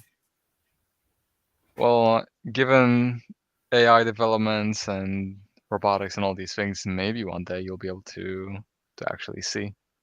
If the AI on the car, if the AI on like a self-driving car is open source, that would be good. I wouldn't want to trust a closed source software to do that. There's one, you can look it up. It's called Comma, like COMMA.ai. And if you look that up, it doesn't. I don't think it works with all the cars, and I don't think it's as efficient as Tesla. But yeah, it's like it runs on like a modified smartphone, and you can plug it on your windshield, and it's like a advanced driving assistant thing. I don't think they try to be fully autonomous. They just try to make driving way less of a hassle. One day. Do you know the guy behind it, MB? George Hotz? Yeah. Do you watch him? Not really. I sometimes get pings in the Discord and then chat really with him smart. a bit. He's super smart. Like if you watch videos of him, this guy, he would sit down and program for like 10 hours straight, or like 8 hours straight, and not move. Yeah, I'm not a programmer. You tell me to program something and it's not going to happen. Now, if you hand me a program and say, here, do everything you can to break this and tell me how you broke it and whatever, I can generally do that. Really? That's amazing. I'm really good at purposely breaking things and then detailing how I did it so that the programmer can go in and go through and fix it. I think we should hire you to break into Monero just so it becomes even more resilient. So we should find a grant for you. I made a C- in math for a reason. Okay. Wow. I suck at math. But like quality assurance testing, like those unlabeled things in Cake Wallet and local Monero, and like just general usability things. Like for example, I was going through Cake Wallet as a new user, and the fact that it takes swipes to do things didn't even register. I'm like, how do I delete an address, or how do I delete a node, or whatever? And the swiping thing was just unintuitive. I'm like, I didn't realize that you could swipe for like 3 days, and then I figured it out. And I'm like, oh, there should have been some sort of hint for there that you could swipe, or that there was more actions available for that. Wow. I think Vic is gonna like the news that there's blind people actually using Cake wallets. Yeah. And actually being able to use it. That's impressive. Cake is really nice. I like it a lot so far. Oh, cool. That's good to hear. So do you use Bitcoin too, or you've kind of like, you said you just discovered Monero, right? A couple of days ago. I just discovered Monero a couple of days ago. I left Bitcoin in 2017 and haven't really followed the space super much since then. Wow. But I had some remaining Bitcoin that I had turned into Dogecoin because of the transaction fees. And so I had like $50 worth of Dogecoin just sitting there in this wallet. And so I took that and tossed it all into Monero. So I have 100% Monero and 0% anything else. Oh, wow. Okay. Okay. That's really cool. I'm happy that he discovered Monero, and I'm happy that he actually jumped on stage and let people know, your story. Oh yeah, I used to buy freaking things with Bitcoin all the time. I used to buy like those gift cards with the service called Gyft, GYFT, and used to buy Starbucks and Uber and all kinds of stuff with Bitcoin before the transaction fees went nuts. Wow, you're an OG, man. You really are. Did you guys see that the jackpot of this Mega Million jackpot is at $1.6 billion? Oh my, 1.6. Wow. I think that's got to be the largest we've ever had, right? I want to turn that into Monero on local Monero. The drawing is tonight, 10:59. I'm gonna run down the block. I'm gonna get a ticket. I'm gonna go. Fellas, this is it. Watch this. Oh my god. That's all right, guys. I'm gonna shut it down. I'm gonna go run and get a ticket at the gas station. Are you going? I mean, yeah, why not? I will post. If you win, you have to try to convert all that into Monero via local Monero. Although I don't think it's gonna work. You're gonna be. Does anybody want me to buy them a ticket? So you can send me some Monero. I think you. Yeah, sure. I'll do it. I'll send you some. How much? How much is a ticket? I think it's like $2 a buck. How much is the ticket? I'll send you some. Okay, do so I'll me. get you one. All right, I'll get one. This is so I'm only funny. getting one for myself. People go and they buy like 10 tickets. Like the math is really like, why would you buy anything more than one ticket, right? They want to increase their odds. That's why. I know, but it doesn't mathematically. It's just like, yeah. Unless, I've always figured that that lottery is a tax on the poor, since they can't tax people who don't make a whole lot of money. So they just tax the poor by doing the lottery to make people feel like they're going to get out of being poor. Yeah, it really is a tax because it just takes advantage of so many people thinking they're gonna win. Also, like half the money doesn't even go into the prize pool, but like into management. Yeah, and then the government just makes a ton of tax dollars. Yeah. Yeah, and and they take like 40%. If you do win, they take like 40% of it. Right. It's like, what a ripoff! You're getting screwed all three. You're getting screwed both ways. But 1.6 billion, I'm gonna play.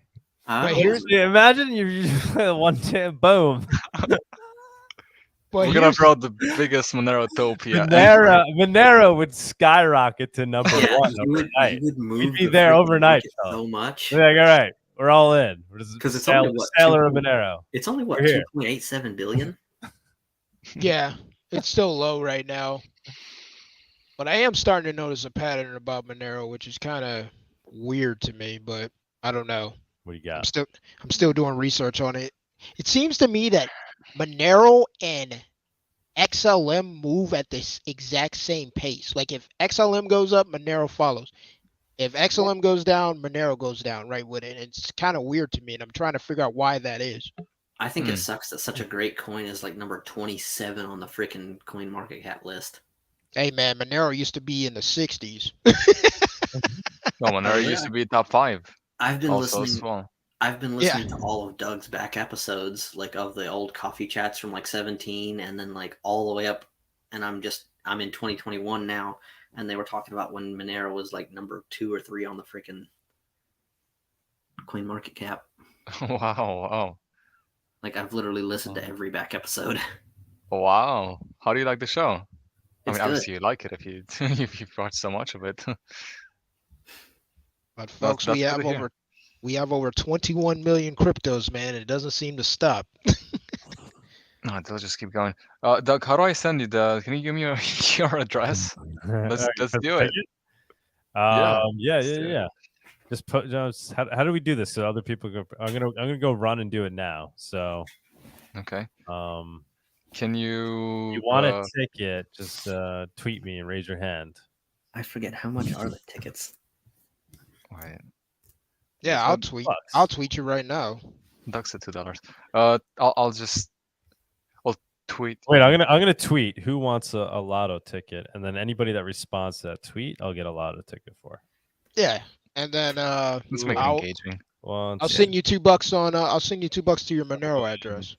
Are you not on Mastodon? Because not everybody's on freaking Twitter. No, I'm not. Yeah.